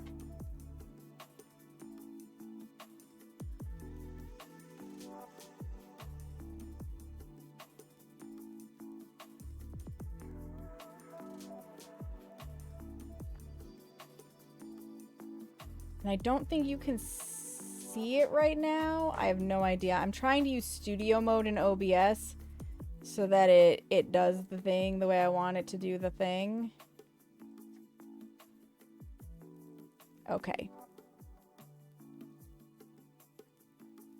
There it is. That's what Bubbly made for me. And it's so freaking cute. It's so freaking cute. And it's because Bubbly just was like, hey, I want to draw you. Do you mind? And I was like, no, if you want to, go for it. It's adorable. And I know it, like, you can't see my braid right now because I have my hair up in a bun because it's way easier to just pull it all the way up when I'm baking or, you know, doing a lot of activities. But I do have really long hair and I do braid it sometimes, right? It's so adorable. It's so adorable. I love it. I love it to pieces. I actually, Bubbly, I just added it to the collection of things that I can place on my walls in House Flipper so I can use it for like a custom poster in there. Right? And your art is so cute. It's so cute. So I super appreciate it. I will hide it now. I will hide it now so that it's not just sitting over all of the beautiful people who have chosen to support for the month. Some of the people who are on this beautiful list here of subscribers or people who have gifted subscriptions, they have already resubscribed because Twitch runs in like 30-day cycles. So technically, I think their sub is applicable for next month. Although I may just wait until they get the later in the month subscription and stick them at the bottom. I'm debating on, do I just have it open with the subs that they've done in the last couple of days right there in the top, or do I wait because they're going to be at the bottom? Although they may not get it next month. Yeah, I'll just put them in. I'm talking to myself now. This is how the wheels of the hamsters roll in my brain. Like, I think the hamsters need a break, and I'm not giving them one. It's a thing. It's a whole thing. And I'm sure a lot of you know the feeling. I'm sure so many of you know the feeling. All right. We need to head out so that I can use the restroom because I'm starting to notice now that I've stopped focusing on things that my bladder is kind of full. And I took my watch off when I sat down, it's habit. I'm at 2,300 out of 5,000 steps and sunset is at 8:30. So I've got about an hour to go outside and do the thing. And I would like to do that. You have hamsters? I have 2 orange cats. Oh, you have to worry about sharing the brain cell, bubbly. Good luck. Good luck. That's rough. That is very rough. Because there's only 1 brain cell for literally all of the orange cats in existence, right? That's why, at least that's the way they behave. That's why the running joke is, who's got the brain cell today? And it's not my cat. Not mine. I wish. I will though, you guys. I will get this recipe posted up in the Discord ASAP. In fact, I will probably sit and do that before I go for my walk because it only takes me maybe 15 minutes to get a recipe up. But that 15 minutes is perfect for just staying off of my feet for a moment before I go get the rest of my steps in because damn it, if I'm going to really push my GP about I might need help with the weight loss because exercise and diet alone is not doing it, I want data to go forward and be like, for the last 2 months, I've been doing exactly what you have said I needed to do. The weight's not coming off. We need to discuss this. The joke with my co-teacher and I is that together we make 1 brain cell as 2 orange cats. Bubbly, I love that. Definitely looking forward to cookies. Absolutely, you are most welcome. Thank you for being here. So, we are going out of calm into kind of chaos. But Epic Tight Pants, who is one of the people I've known the longest on Twitch, like, she blew my mind with a 60-person raid before she was partnered on my first birthday celebration on Twitch 4 years ago. And I went from lurking in her stream to being a VIP to being a moderator. I've met Epic in person. She is a phenomenal human being, and she is celebrating today, hitting a milestone of 20,000 followers on Twitch. She's doing a 12-hour. She's doing the best she can while not feeling the greatest. So we always have a lot of good energy here. And she's a friend and she's a teammate. So I want to bring that good energy over to her to hang out while she plays. Right now it's Subnautica 2. She's playing with Glay and Papa Smurf, as I remember, which is hilarity. It is hilarity. So we are going to go on over there. We're going to bring the hype. Data helps, all bodies are yeah, absolutely. Your body rarely listens. That's how I know you are clip. Epic is a cutie. Epic is a cutie. So we're going to bring the hype over there. It's going to be good times. You won't be disappointed. If you don't know Epic, I hope that this is a place that you find you enjoy hanging out in. She is a delight. She is doing PNG tuber more often than Facecam at this point. But she lives in Hawaii now and it's fucking hot. So I don't blame her. The less lights you have on, the better. And when you are just a sweaty mess because it's 100% humidity in the shade, I wouldn't want people looking at me either, right?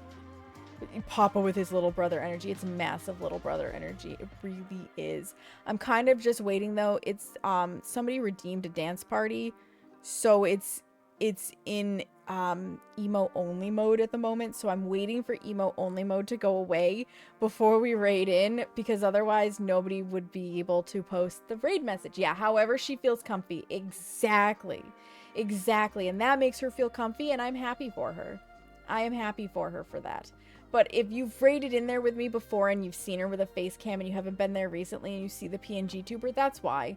It's just so much easier when it is as hot and humid as it is in Hawaii to just not have lights and a camera in your face constantly. So that is why, if you're not used to it. All right, Emo only is gone. You guys, I will be back tomorrow. Tomorrow is June 1st. June is the month of Resident Evil 0. It is another fixed cam experience. But we're going to get through it. As far as I'm aware from Lily, this is the last one with fixed cam. So Resident Evil 0 tomorrow, 7 p.m. Eastern Standard. We will continue it at Friday. I'm estimating about 5 streams for it. It took us 6 streams for the regular Resident Evil, but I've got maybe we'll need less than 6. We'll see. Discord, where the recipe is going to be, where we hang out, where the schedule is always posted, and any interruptions to the schedule will be shared. Get your booties in there. Socials if you want to follow me elsewhere. We'll be working, but tagging, absolutely. So we're going to go bring it over to Epic Tight Pants. If you are subscribed, the first raid message with the mandalas is going to be for you. If you are not subscribed, then the second one with the hearts is what you want to copy. I look forward to seeing you guys tomorrow. I hope that if you liked what you saw with the recipe, you come to the Discord and fetch it, because I'm going to get it posted. The Resident Evil game that had the janky controls is going to be fun. I played it on GameCube. Where's my... Oh! Thank you for reminding me. Where's mine? Actually, that's easier gotten from this browser, isn't it?